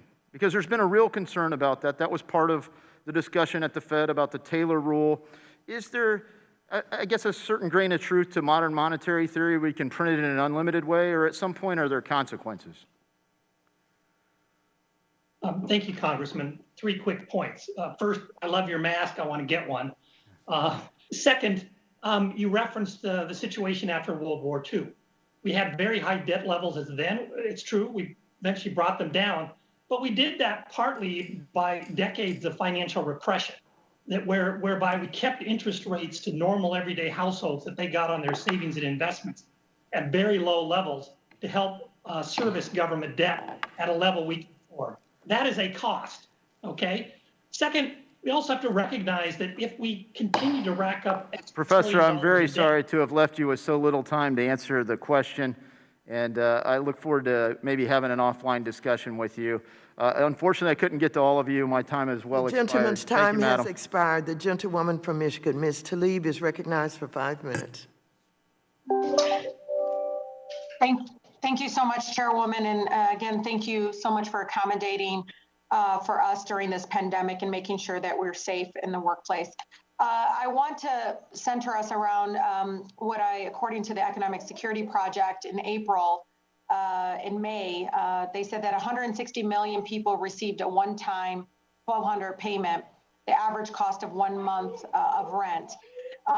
In about 2 days, I don't know if folks realize, on July 25th, a federal ban on evictions in properties financed by federally backed mortgages, more than a quarter of our households, it will actually expire in 2 days. Many statewide orders banning all evictions in my state and district will also be expired. I think they're looking at extending it if they haven't done so. And even on July 31st, as all of us know, the $600 federal unemployment benefits going to roughly about 30 million of our neighbors that are unemployed during this pandemic, that will expire. So I want to ask Mr. Donovan, I introduced the Automatic Boost to Communities Act, which is reoccurring payments on I'm glad that the treasurer, I think, just decide that they were going to go ahead and have a, use the charge debit cards and putting the amounts on there. I don't know how late it was because I think a lot of my residents still have not gotten their stimulus payment.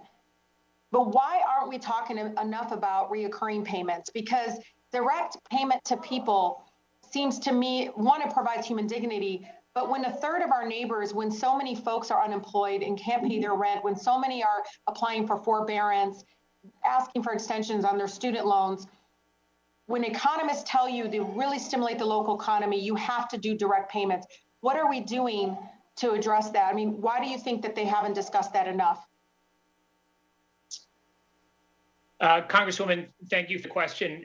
First, I would say that I think the work that you've done in your legislation, as well as what's contained in the HEROES Act, provides a very good roadmap. What we need to be doing is providing one-time payments, often in a very flexible manner because people's situations vary dramatically within this crisis, as well as ongoing assistance through Section 8 vouchers and other means. SNAP is another good example for food assistance. What we saw in the Great Recession, and certainly what we're seeing now, is that the difference between a family staying in their home and being evicted, becoming homeless, can often be 1 month's rent. It can be a utility payment, or if they've already lost their home, a security deposit. And that's why emergency solutions grants are such an important flexible tool. And I tell you, Mr. Donovan, I completely agree, and of course, completely support expanding Section 8 housing and food assistance. But there's a level of bureaucracy and accessibility to a lot of my residents, especially my homeless neighbors, especially those that are transient. I have to tell you, the direct payment to me seems to be the answer to stimulate our local economy, support small businesses, and to be able to take care of our residents, no fault of their own during this pandemic. We weren't prepared for it. And again, they are not only out of a job, but they don't have access to childcare because of everything going on. The schools, are still going to be struggling. I don't know why we're not treating it with a sense of urgency like we do with airlines and corporations when we bail them out directly. Why aren't we doing a people's bailout where we can have reoccurring payments? So Mr. Rogers, maybe you can answer this. Doesn't reoccurring payments stimulate the local economy?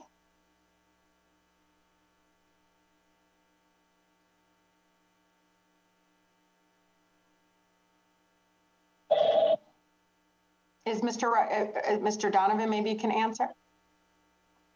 Or the Secretary, is Secretary Donovan on? Yes, I'm on. Okay, there you go, okay. I'm sorry, something's going on my end. I can't see everybody.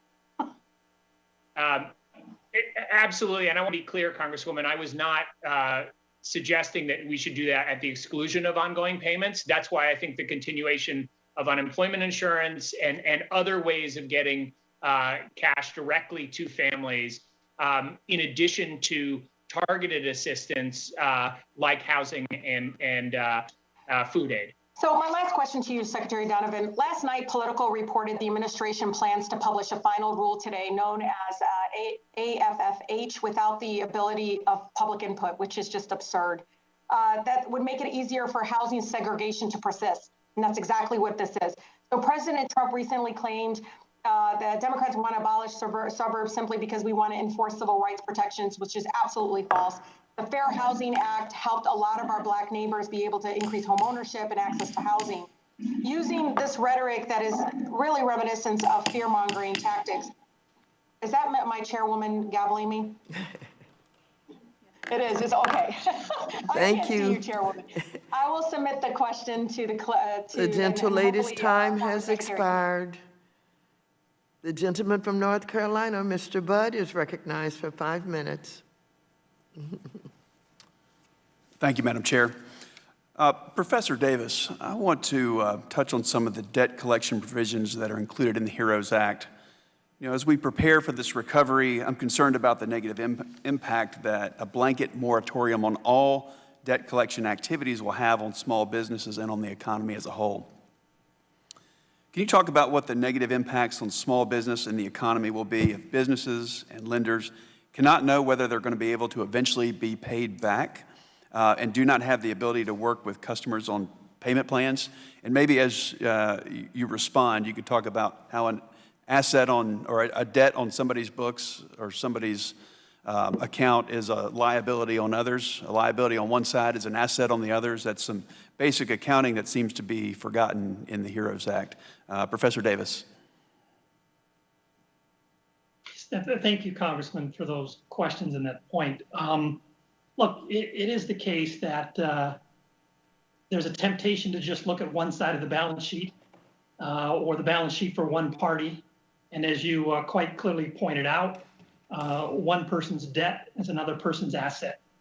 So if we cancel that debt or we put a moratorium on repaying that debt, we are helping the debtor and we are hurting the creditor equally. And the two wash, okay, in terms of their impact on overall debt and assets in the economy. That is a fundamental point to keep in mind. There's no magic bullet to stimulating the economy just by canceling some people's debts.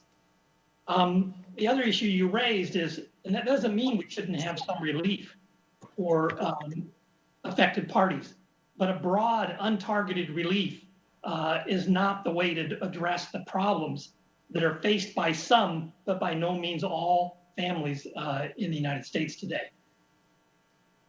Thank you very much. We certainly don't want to be in the business of picking winners and losers in such a way. As we look back a few years ago, former CFPB Director Cordray said, and certainly no conservative there, but he said, responsible debt collectors that do their work with care and treat consumers with respect are a natural and even essential part of the financial marketplace. I think this is especially true as we work to help consumers and small businesses recover from this pandemic. So as we look at H.R. 6800, we see that it attempts to socialize the credit industry, limiting consumers' access to credit, particularly those who need it the most.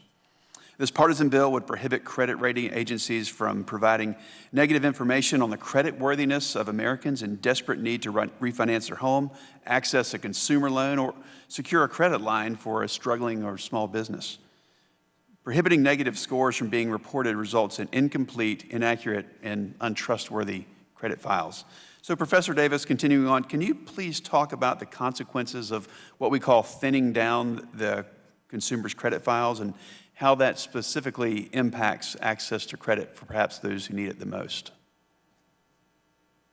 Yes, it does indeed. As we talked about earlier, if you make information about credit worthiness less available, there will be less lending, and the lending that does happen will be at higher interest rates. That obviously affects negatively the people or the businesses who want to borrow, but it also affects the companies that want to sell people goods and services on credit. So the small business you talked about, if they cannot extend credit or they're unwilling to extend credit to their customers may buy less, there'll be less demand for the goods and services of those companies, and they'll have fewer jobs to offer their employees. That's a serious problem. Certainly understand. Thank you for that. I have about 45 seconds left, and I was thinking of my colleague from Ohio, Warren Davidson. He asked about the unlimited printing of money and the risks associated with that. Did you have another few comments on that? Yes, I did. Thank you for the opportunity. Two things very quickly. High debt levels have in the past and may in the future lead to forms of financial repression that basically restrict what households and families can earn on their savings, their pensions and so on. Second, if we carry larger debt levels into the future, we will have higher debt servicing costs. That means, as a matter of arithmetic, we'll either have to raise taxes to meet those debt servicing costs or lower some other form of government spending. Those are real costs, even if they are postponed into the future. Very good. I yield back. Thank you. Thank you very much. The gentlewoman from Virginia, Mrs. Wexton, is recognized for 5 minutes. Thank you, Madam Chairwoman, and thank you so much to the witnesses for appearing today. I have to admit, I was really surprised to hear Professor Davis come in and cite anecdotal evidence as support for his theory and his supposition, and that of many of our friends across the aisle, that these enhanced unemployment benefits are prohibiting people from going back to work, that they're creating a disincentive. Because when we had Chairman Powell before us several weeks ago, I asked him this exact question, and I asked him if he had any actual data, whether it be business surveys or other kinds of studies that backed up that claim, and he was not aware of any. And he said more likely it was things like fear of contracting COVID when employers are not ensuring that there are adequate protections for their workers. Or, what we have heard anecdotally is from a lot of folks that they can't get childcare. So I would say that, without actual evidence, maybe that's not the best way to proceed for our legislative purposes. But my colleagues have done a lot of talking about unemployment insurance already. I want to talk a little bit about state and local funding, because I actually come from the state legislature, and I know that we have a balanced budget amendment in Virginia, and many states and localities are the same way. They cannot engage in deficit spending the way we can in the federal government. And they're going to experience historic shortfalls, not just because their tax revenue has completely evaporated, but also because we are tasking them with performing most of the on-the-ground response for COVID public health crisis. So, they are already looking at things like tax hikes, like tuition increases, like job cuts and cuts to public services. And just from April to May here in my home state of Virginia, we lost over 6,000 state jobs and over 15,000 county jobs. So, that's just for that period of time. I know there have been more, and with the new fiscal year starting for the state, it's going to be a real problem. So we need to make sure that we have supports for our states and localities. There's been a lot of research done that the Great Recession, state and local austerity measures may have slowed the recovery and delayed economic growth over the next decade. So my question for you, Secretary Donovan, is what will the impact of cuts on state and local governments be for our overall recovery? I think in particular about there's such a call to reopen our schools starting immediately and have all these in-person classes. Well, if we have to lay off a bunch of teachers and we end up with, classes where you have 50 second graders in a classroom, I don't think that that's a good recipe for recovery. But Secretary Donovan, what would you say would be the impacts of these cuts to our economy? Congresswoman, I think you're exactly right. And this is not a theoretical question. We are already seeing it happen. As you said, in Virginia, I'm seeing it in my home city of New York, which was so hard hit. And they're already talking about tens of thousands of layoffs. And those just aren't government workers. Those are our teachers. Those are our firefighters, and so many other absolutely critical services that we're already seeing eroded. I also think you made an excellent point, which is that this was one of the biggest reasons why the recovery from the Great Recession it took too long, was that we did too little to help state and local governments in terms of exactly these sorts of problems. This is an even deeper crisis, and we should absolutely not make the same mistake again. Now, we passed the Hearings Act back in May. Has the situation improved for our states and localities since that time? No, in fact, we are seeing those situations only get worse. In New York and many other communities, initial estimates of how deep the hit would be have only gotten worse because our predictions now for how long the pandemic will impact economic activity and the out-year effects are even more significant. And so this is absolutely critical. And estimates of the need for state and local relief have grown similarly, whether it's the Center on Budget and Policy Priorities or others.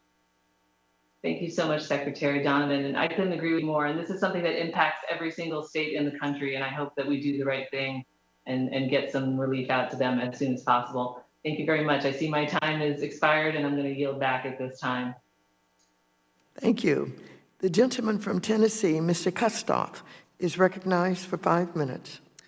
Thank you, Madam Chair, and thank you for the witnesses for appearing today. Dr. Davis, if I could, many borrowers that have participated in the commercial mortgage-backed securities market, they've been hit, like so many others, by the COVID-19 pandemic, and that's restricted their ability to make their rent payments, to make their payments. Due to the structure of many of these CMBS loans, many of the borrowers have been unable to negotiate payment relief with their loan servicers.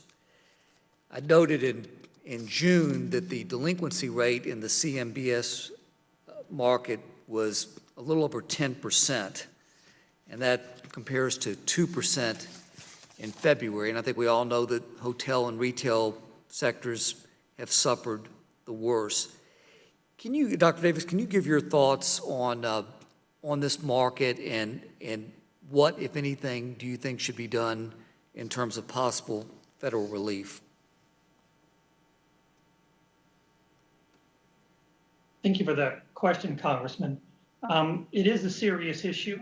You mentioned hotels, retail sector that are especially affected negatively by the COVID crisis. I'd also make another observation that's in my written testimony, and that is the big shift to working from home, which many of us are doing right now. Employers indicate that's likely to continue in a significant way, not as significant as now, but in a significant way after the pandemic ends. And in particular, evidence in one of my recent studies finds that about 1/5 of all full work days by office workers will shift away from central business districts and to other locations. Now, the reason that's important and the reason it relates to your question is that's a lot of worker spending power that will migrate away from business districts inside cities. It's crucial that we find new business activities to replace that lost worker spending power so that business districts in central cities can revive even with the loss of office workers. This is yet another example of why it's so important to be forward-looking and think, yes, it's important to protect the people who are hurt by this pandemic and the economic crisis. That's essential, but we also need to set the stage so that we can grow in those parts of the economy, like business districts in central cities, to replace the jobs that are lost and are not coming back. That will alleviate, not necessarily eliminate, but that will alleviate many of the problems in the real estate market, because it will drive up the demand for those facilities and increase the ability of businesses and households to make their rent payments.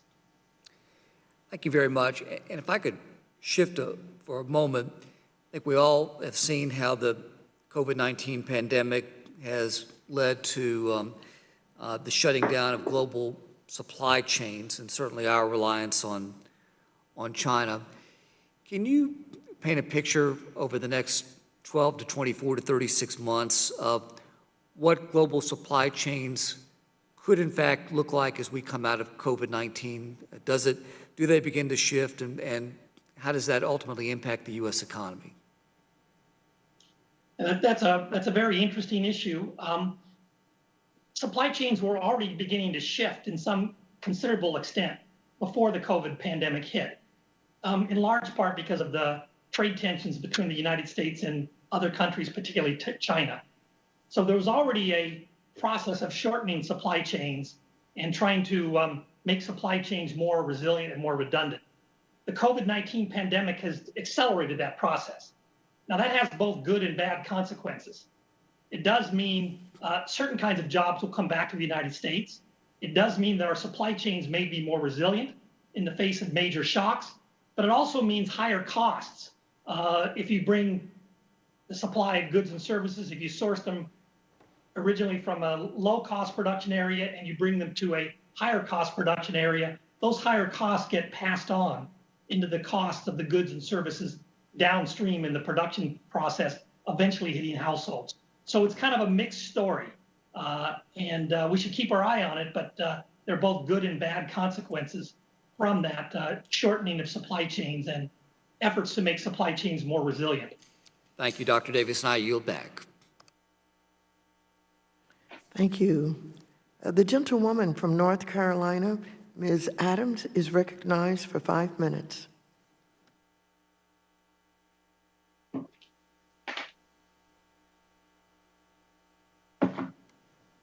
Ms. Adams is recognized for 5 minutes.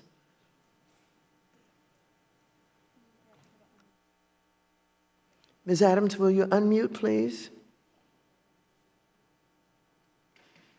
Okay. Can you hear me now? I'm sorry. Is that, am I unmuted? Oh, yes, you are now. Oh, thank you very much. And thank you to the witnesses, and thank you, Madam Chair, so much. Very timely hearing.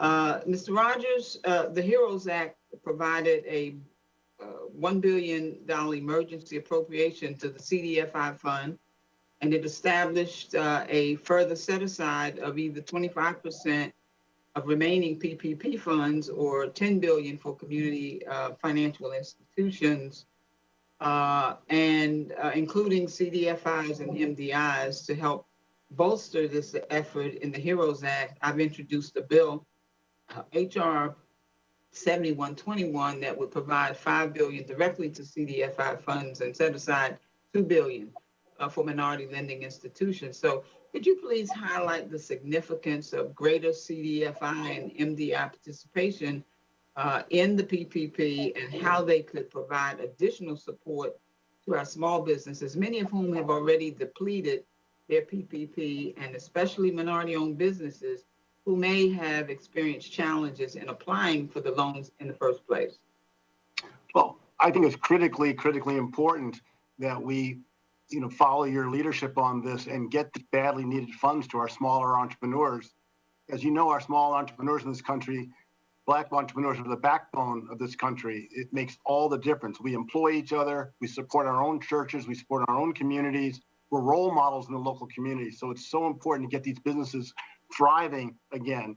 And as Reverend Jackson often talks about, when the playing field is clear and the rules are clear, we do extraordinarily well. And we just need a fair playing field. And up until now, we haven't had that playing field hasn't been fair. But it's so great that this committee is creating the kind of leadership where we'll be able to have a more even playing field and these badly needed dollars for our entrepreneurs. Thank you, sir. Mr. Reich, as a former labor secretary, can you speak to how OSHA could and should be operating during this time when workers need protections more than ever? Is this normal behavior for this important agency, or are we witnessing an unprecedented abdication of duty? And what would you do if you were currently leading the Labor Department? Congresswoman, I am very concerned about OSHA's abdication of responsibility, and that's the only way it can be described. OSHA is AWOL. We need, and OSHA has the authority and the power to promulgate uniform national minimal safety standards in businesses with regard to the pandemic. All they've provided so far is advisory opinions and advisory standards. That's just simply not enough. Particularly if the Republicans prevail in the Senate and there is immunity for businesses from liability, then what possible incentive do businesses have to make sure that there is a safe and healthy workplace during this pandemic? OSHA has got to take responsibility.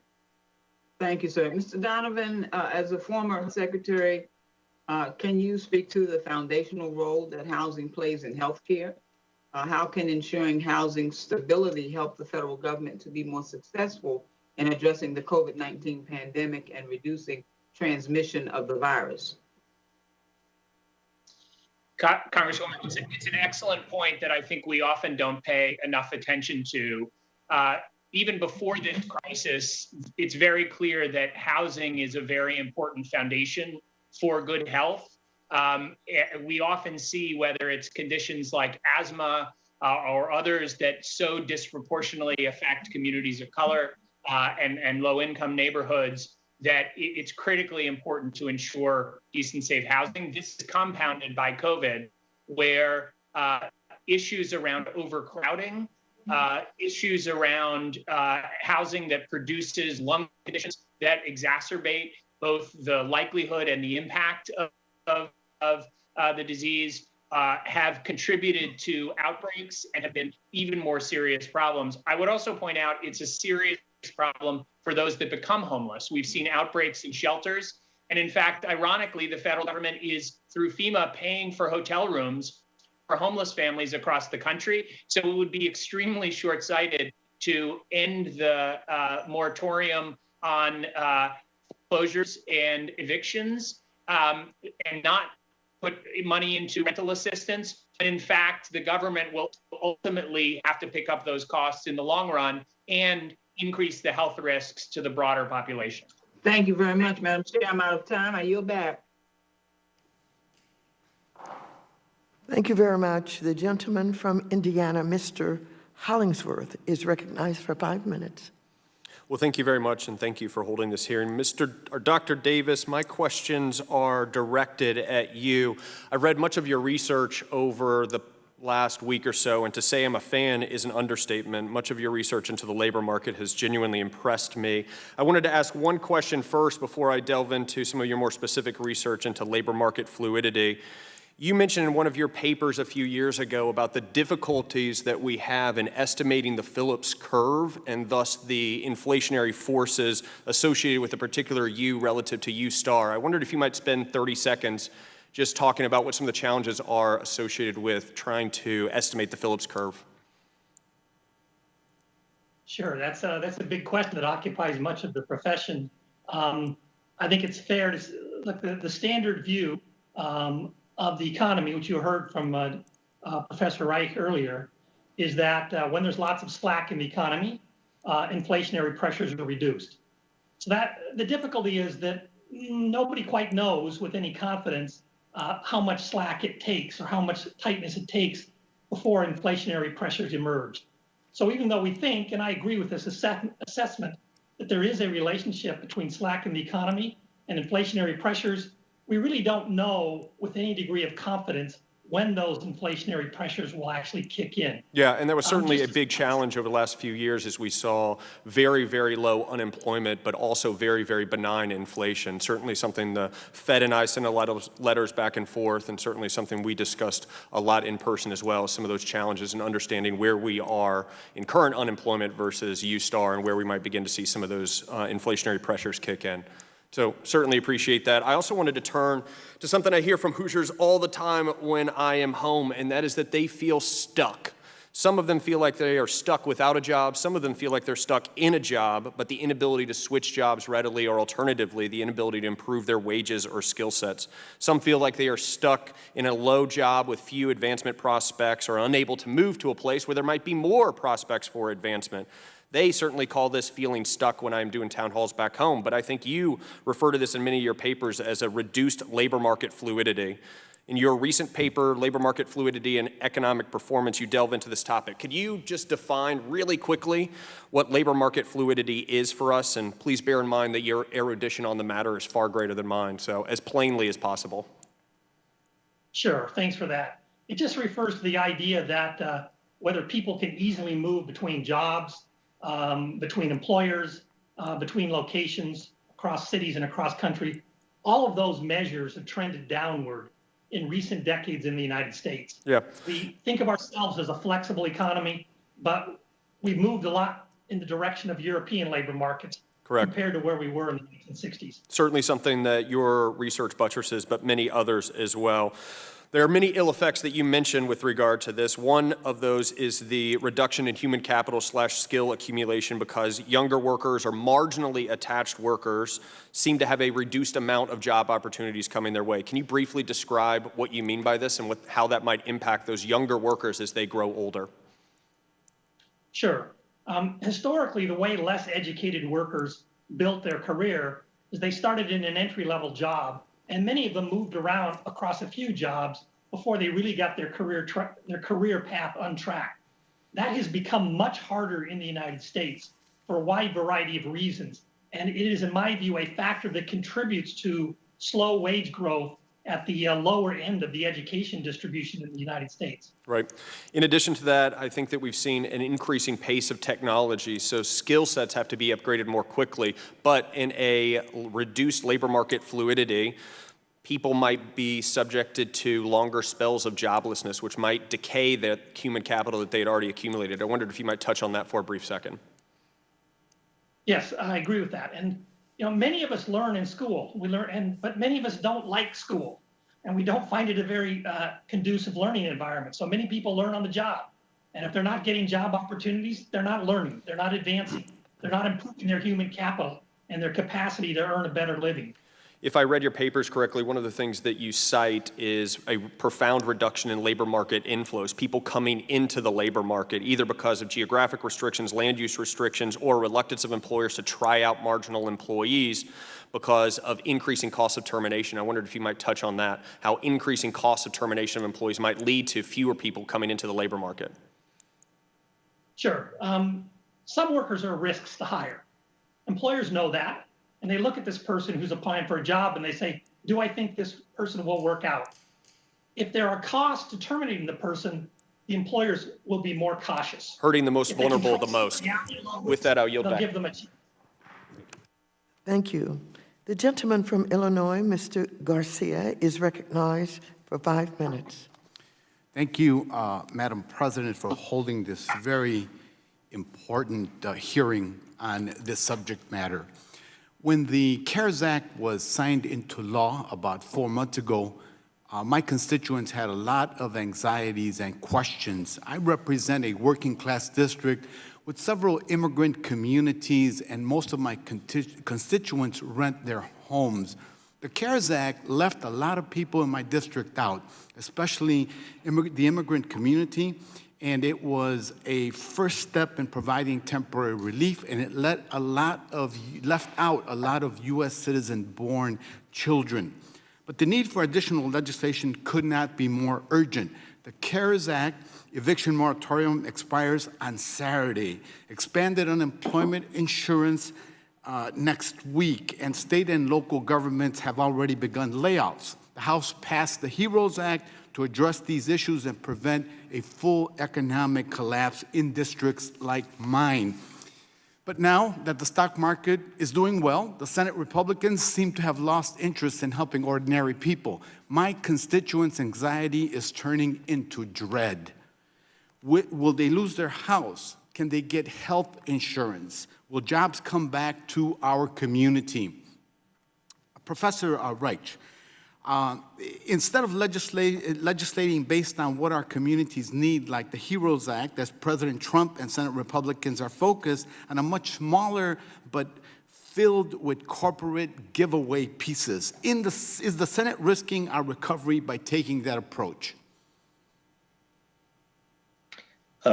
Congressman, there is a view that I don't hold that the economy operates from the top down. That is, if you give tax breaks to big corporations and the wealthy, that somehow trickles down to everybody else, and that leads to economic growth. There is not the slightest bit of empirical evidence that that actually occurs.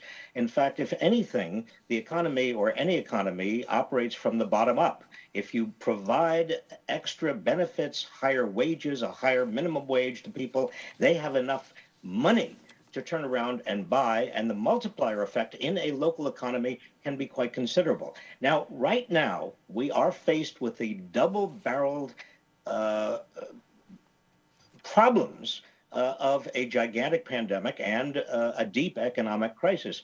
So the top-down approach is even more inappropriate now than it ever was before. We've got to get money into the hands of people who need it to avoid human suffering and also to stimulate the economy.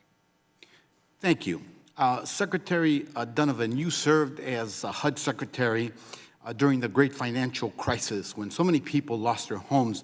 Do you expect a wave of evictions and foreclosures and if the moratoriums expire? If so, do you think that that will make the economy recover much harder? Congressman, there's no question that we have an enormous risk of widespread evictions, foreclosures, homelessness without additional action. One of the things that I have in my written testimony is that there is substantial evidence now that the provisions that were put in place to get help to exactly the people that Secretary Reich is describing, who will spend money quickly, that those provisions have worked. And the combination of the moratorium with the assistance through unemployment, but also more broadly, the stimulus payments have been quite effective at keeping low-income people in their homes relative to what we might have expected. And so we should take a lesson from that, and we should take a lesson from the Great Recession, that we have programs that work, we ought to invest in them, and that's why I'm particularly excited that in addition to the provisions that have already been passed that are set to expire, there are also provisions in the HEROES Act for deep housing assistance as well as food assistance and others that are absolutely critical in avoiding the kind of crisis that you described.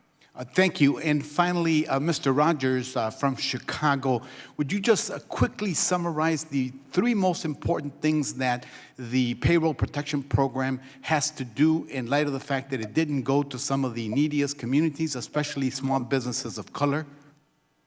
I mean, we just have to make it clear how much this is important to our businesses and make sure that we publicize it as well as possible and make people understand that this program is for them and that they will be treated fairly when they reach out, because in the past they haven't been. So I understand the skepticism, but that's the most critical thing, is being transparent with the rules and let people know they're welcome in the process. Thank you, Mr. Rogers. I yield back, Madam Chair.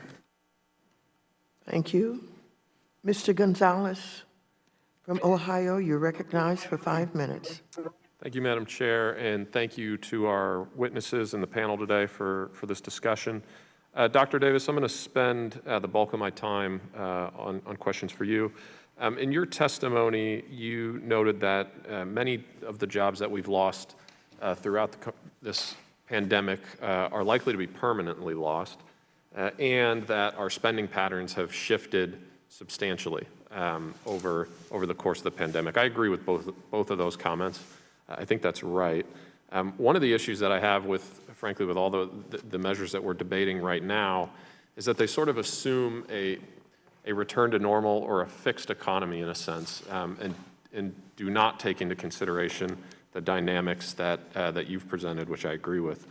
So I guess my question for you would be, how would you recommend we shift our response, knowing that some of the losses are permanent and that consumer spending patterns have shifted so dramatically?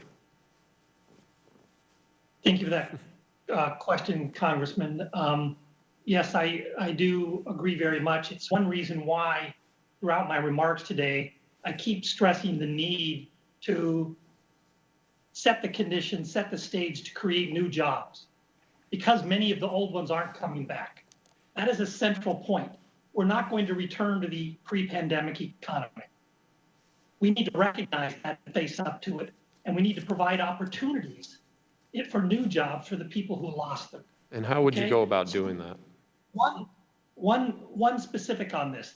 There is a conception that runs through the CARES Act that businesses and individuals who are hurt through no fault of their own should be compensated, should be helped along.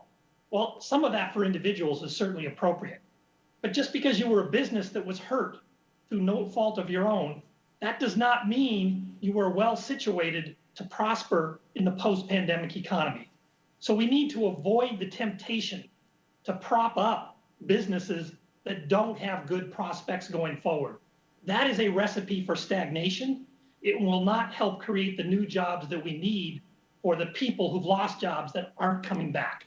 So we want to focus on new businesses, new jobs for workers, households, and families, because the ones who will be worst hit are the ones who are in those businesses, those city districts where the jobs are not going to come back unless we take appropriate policy steps. Thank you. And then shifting to the $600 a week, I think one of my colleagues mentioned that all we have is anecdotal evidence that suggests that the $600 is a barrier to return to work. I would argue we have a mountain of evidence on how economic incentives work, and you cite in your testimony various data points that suggest that the $600 is a barrier. I know anecdotally, to the dismay of my colleague, that many employers in my district, when I talk about what their biggest challenges are currently, they don't mention the pandemic as much as they do the $600. That's not universally true, but it is depending on the industry. And so my question for you would be, what is the cost long-term when you have a significant chunk of your labor force that is out of the market for so long? So if this goes on for through the end of the year. And now you're looking at people who've been unemployed for, say, 6 months, 7 months, 8 months. What does that do to their longer-term job prospects? Thank you for the question. Obviously, there's the fiscal cost, but I think what you're referring to now is the fact that these are people who might for months go without working. Right. They will lose the skills that they used to have will begin to atrophy. They won't be learning new skills. There's another point that I want to make that's really important here. If you're one of those people who've continued to work, say in a hospital, as a caretaker, as a janitor, you've been putting yourself and your family at risk. And then you look at other people who are getting paid the same or more not to work. That is terribly, terribly unfair. And it undermines morale for those people and makes them think, why should I keep at this? Why should I keep working hard when somebody else is getting paid more to not work at all? That's an injustice in the way the system is currently operating. Thank you. I agree with that. I appreciate you saying it. And I think the return to work bonus concept is similar. You would now be in a position where you paid people more money not to work, and then you pay them even more to come back when people who have worked the entire time, and to your point, put themselves and their families at risk, are left without any benefit on that front. So thank you for your comments. With that, I yield back. Thank you. The gentleman from Tennessee, Mr. Rose, is recognized for 5 minutes. Thank you, Madam Chairwoman. I want to echo, as I begin today, my colleagues' criticism about the focus of the hearing we are taking part in today.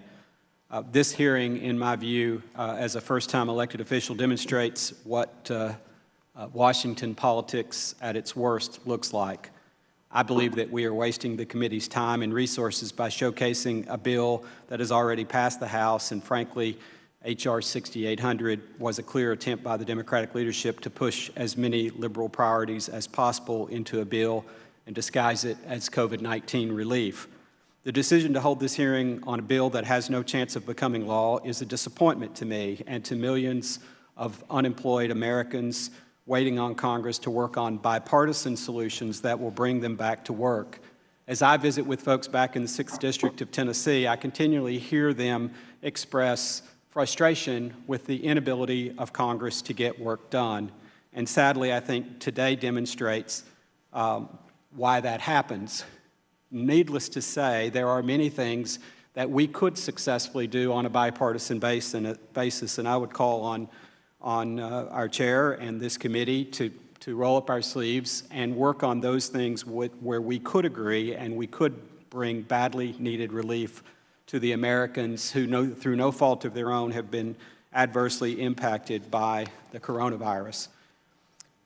Another barrier, of course, we've heard much about the unemployment insurance issue and how that has discouraged folks from going back to work. But another barrier to returning to work is schools reopening.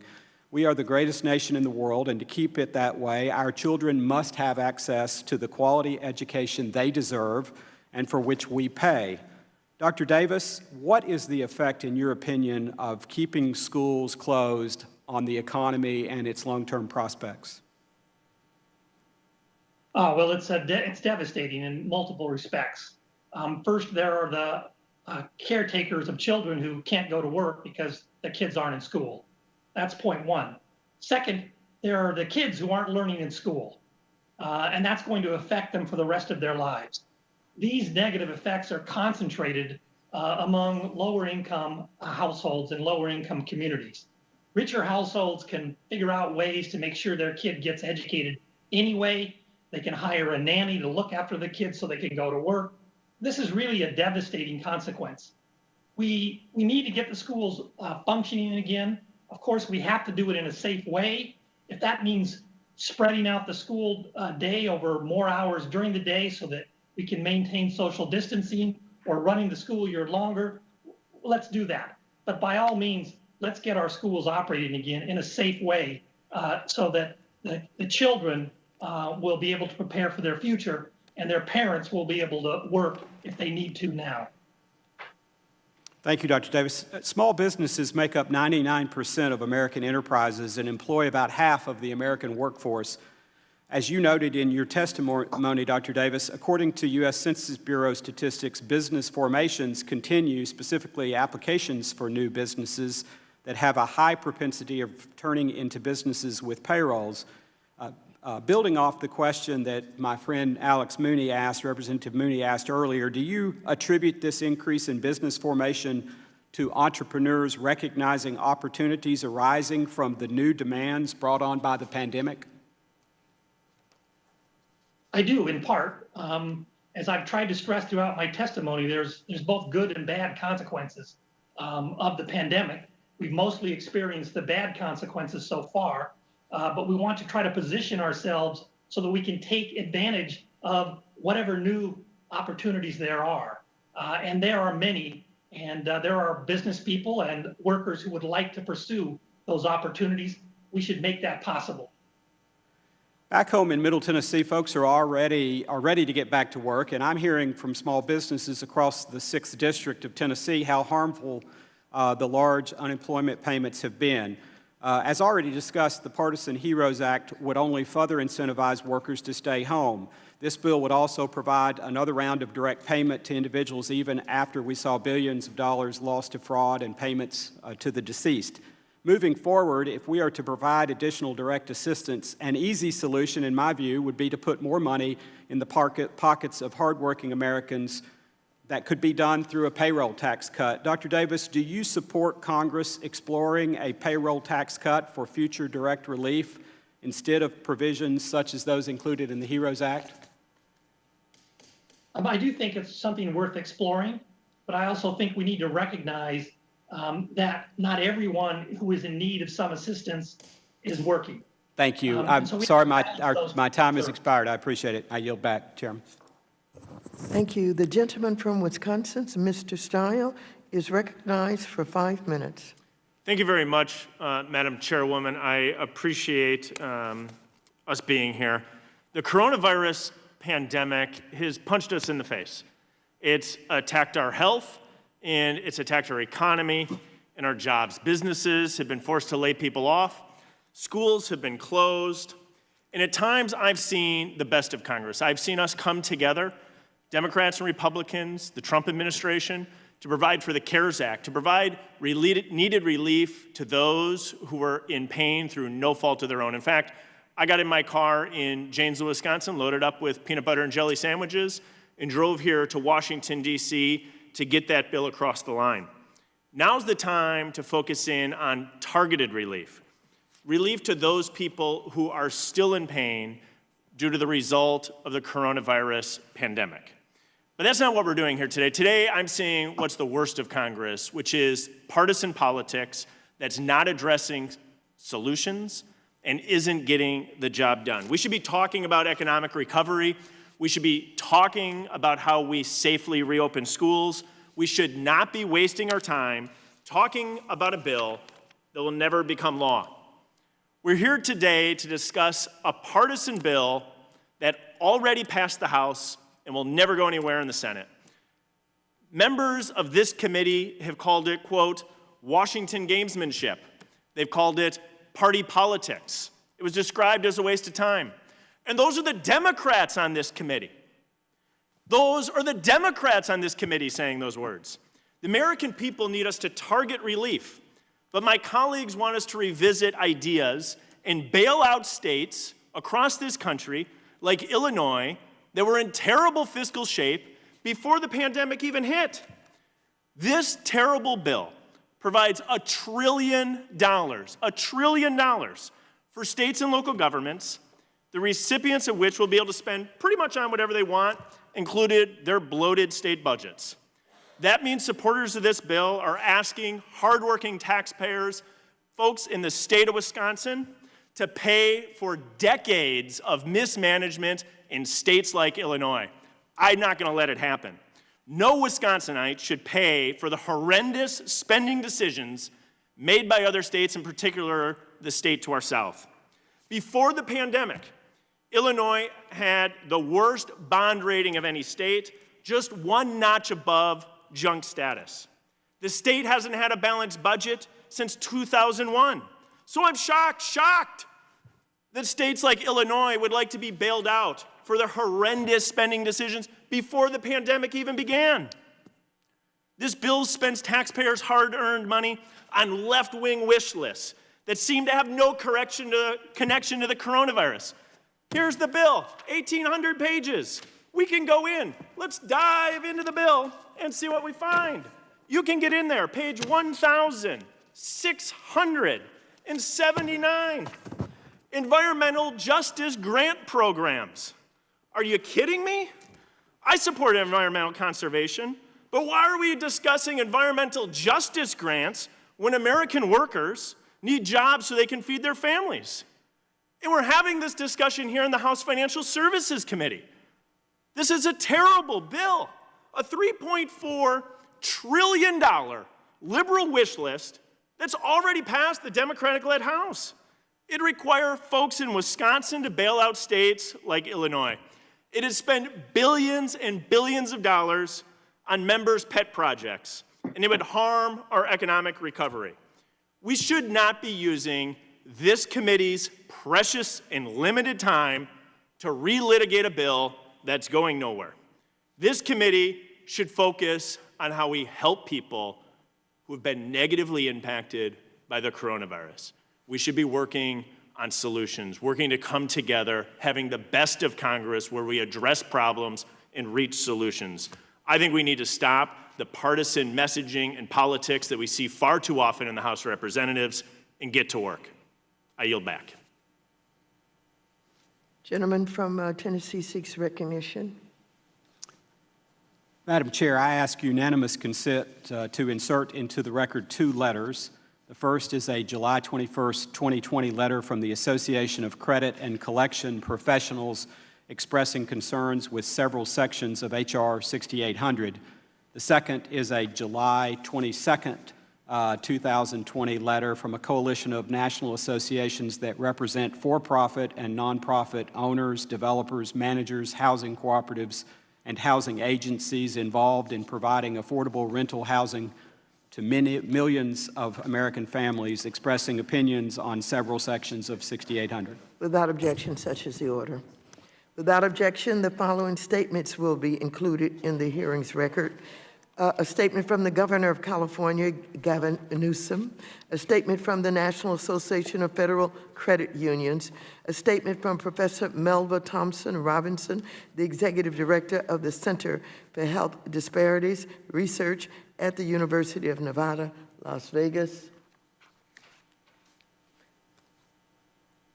And now the gentleman from Texas, Mr. Taylor, is recognized for 5 minutes.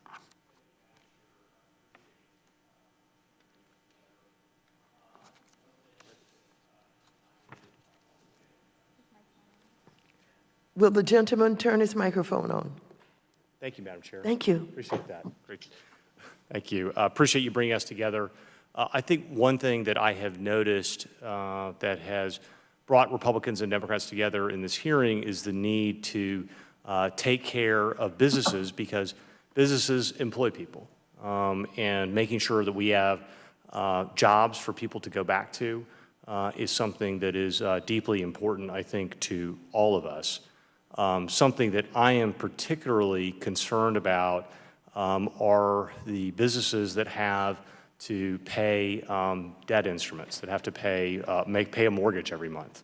And Congress has taken great steps, great strides to ensure that businesses that have to pay mortgage obligations are given relief. And we have done that in a variety of ways, primarily with the banking industry, where we provided OCC guidance on March 13th, allowing banks to provide forbearance to their customers, and those are for consumer and commercial loans, as well as instructing Fannie and Freddie to provide forbearance for those mortgages. And so 8% of the home mortgages in this country today are under forbearance, so they're taking advantage of the revisions that Congress has provided. I'm very concerned in the commercial real estate space, where we have a significant component of the financing there is not bank financing and it's not Fannie or Freddie financing, but it is instead financing that is not eligible for forbearance, and that is the collateralized mortgage-backed security market that Mr. Kustoff referred to earlier.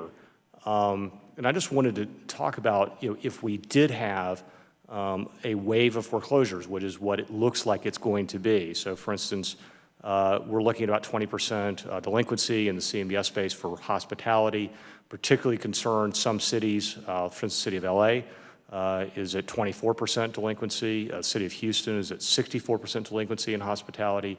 And those are the June numbers. We do not have, we are going to get more and more numbers as time go on, and I'm afraid that the peak is yet to come. We have not crested.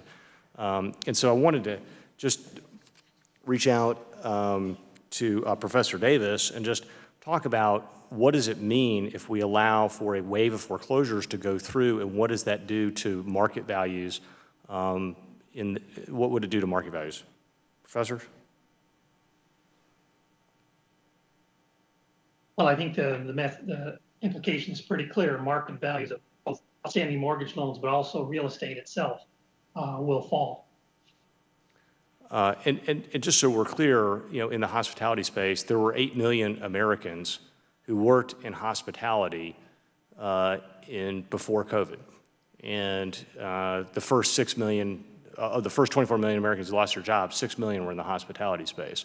So we have millions of unemployed, and many of those unemployed have reached out to me and talked about how important their job is to them and to their family.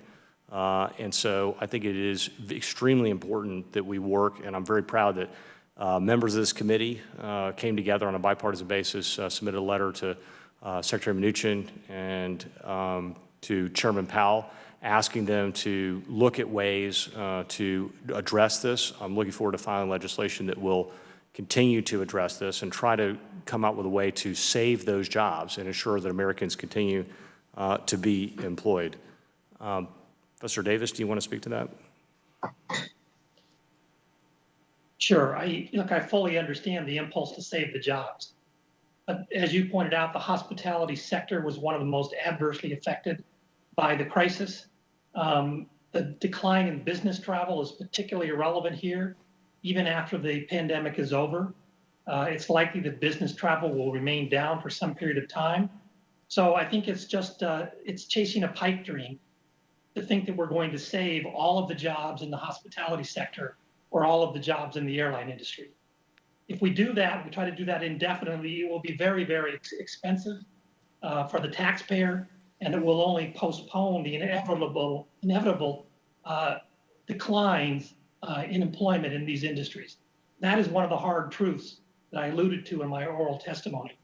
Sure, appreciate that. And I'll just say that in my discussions with business leaders in this space, that many of them say that this would reduce the number of foreclosures approximately 90%. And so that's a pretty dramatic number, and that would save literally millions of jobs. With that, I yield back. Thank you very much. I would like to thank our witnesses for their testimony today.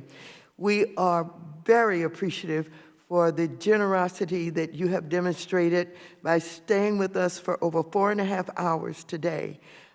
We're very appreciative.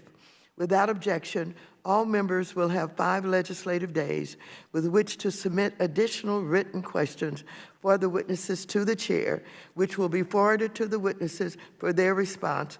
I ask our witnesses to please respond as promptly as you are able. Without objection, all members will have 5 legislative days within which to submit extraneous materials to the chair for inclusion in the record. With that, this hearing is adjourned.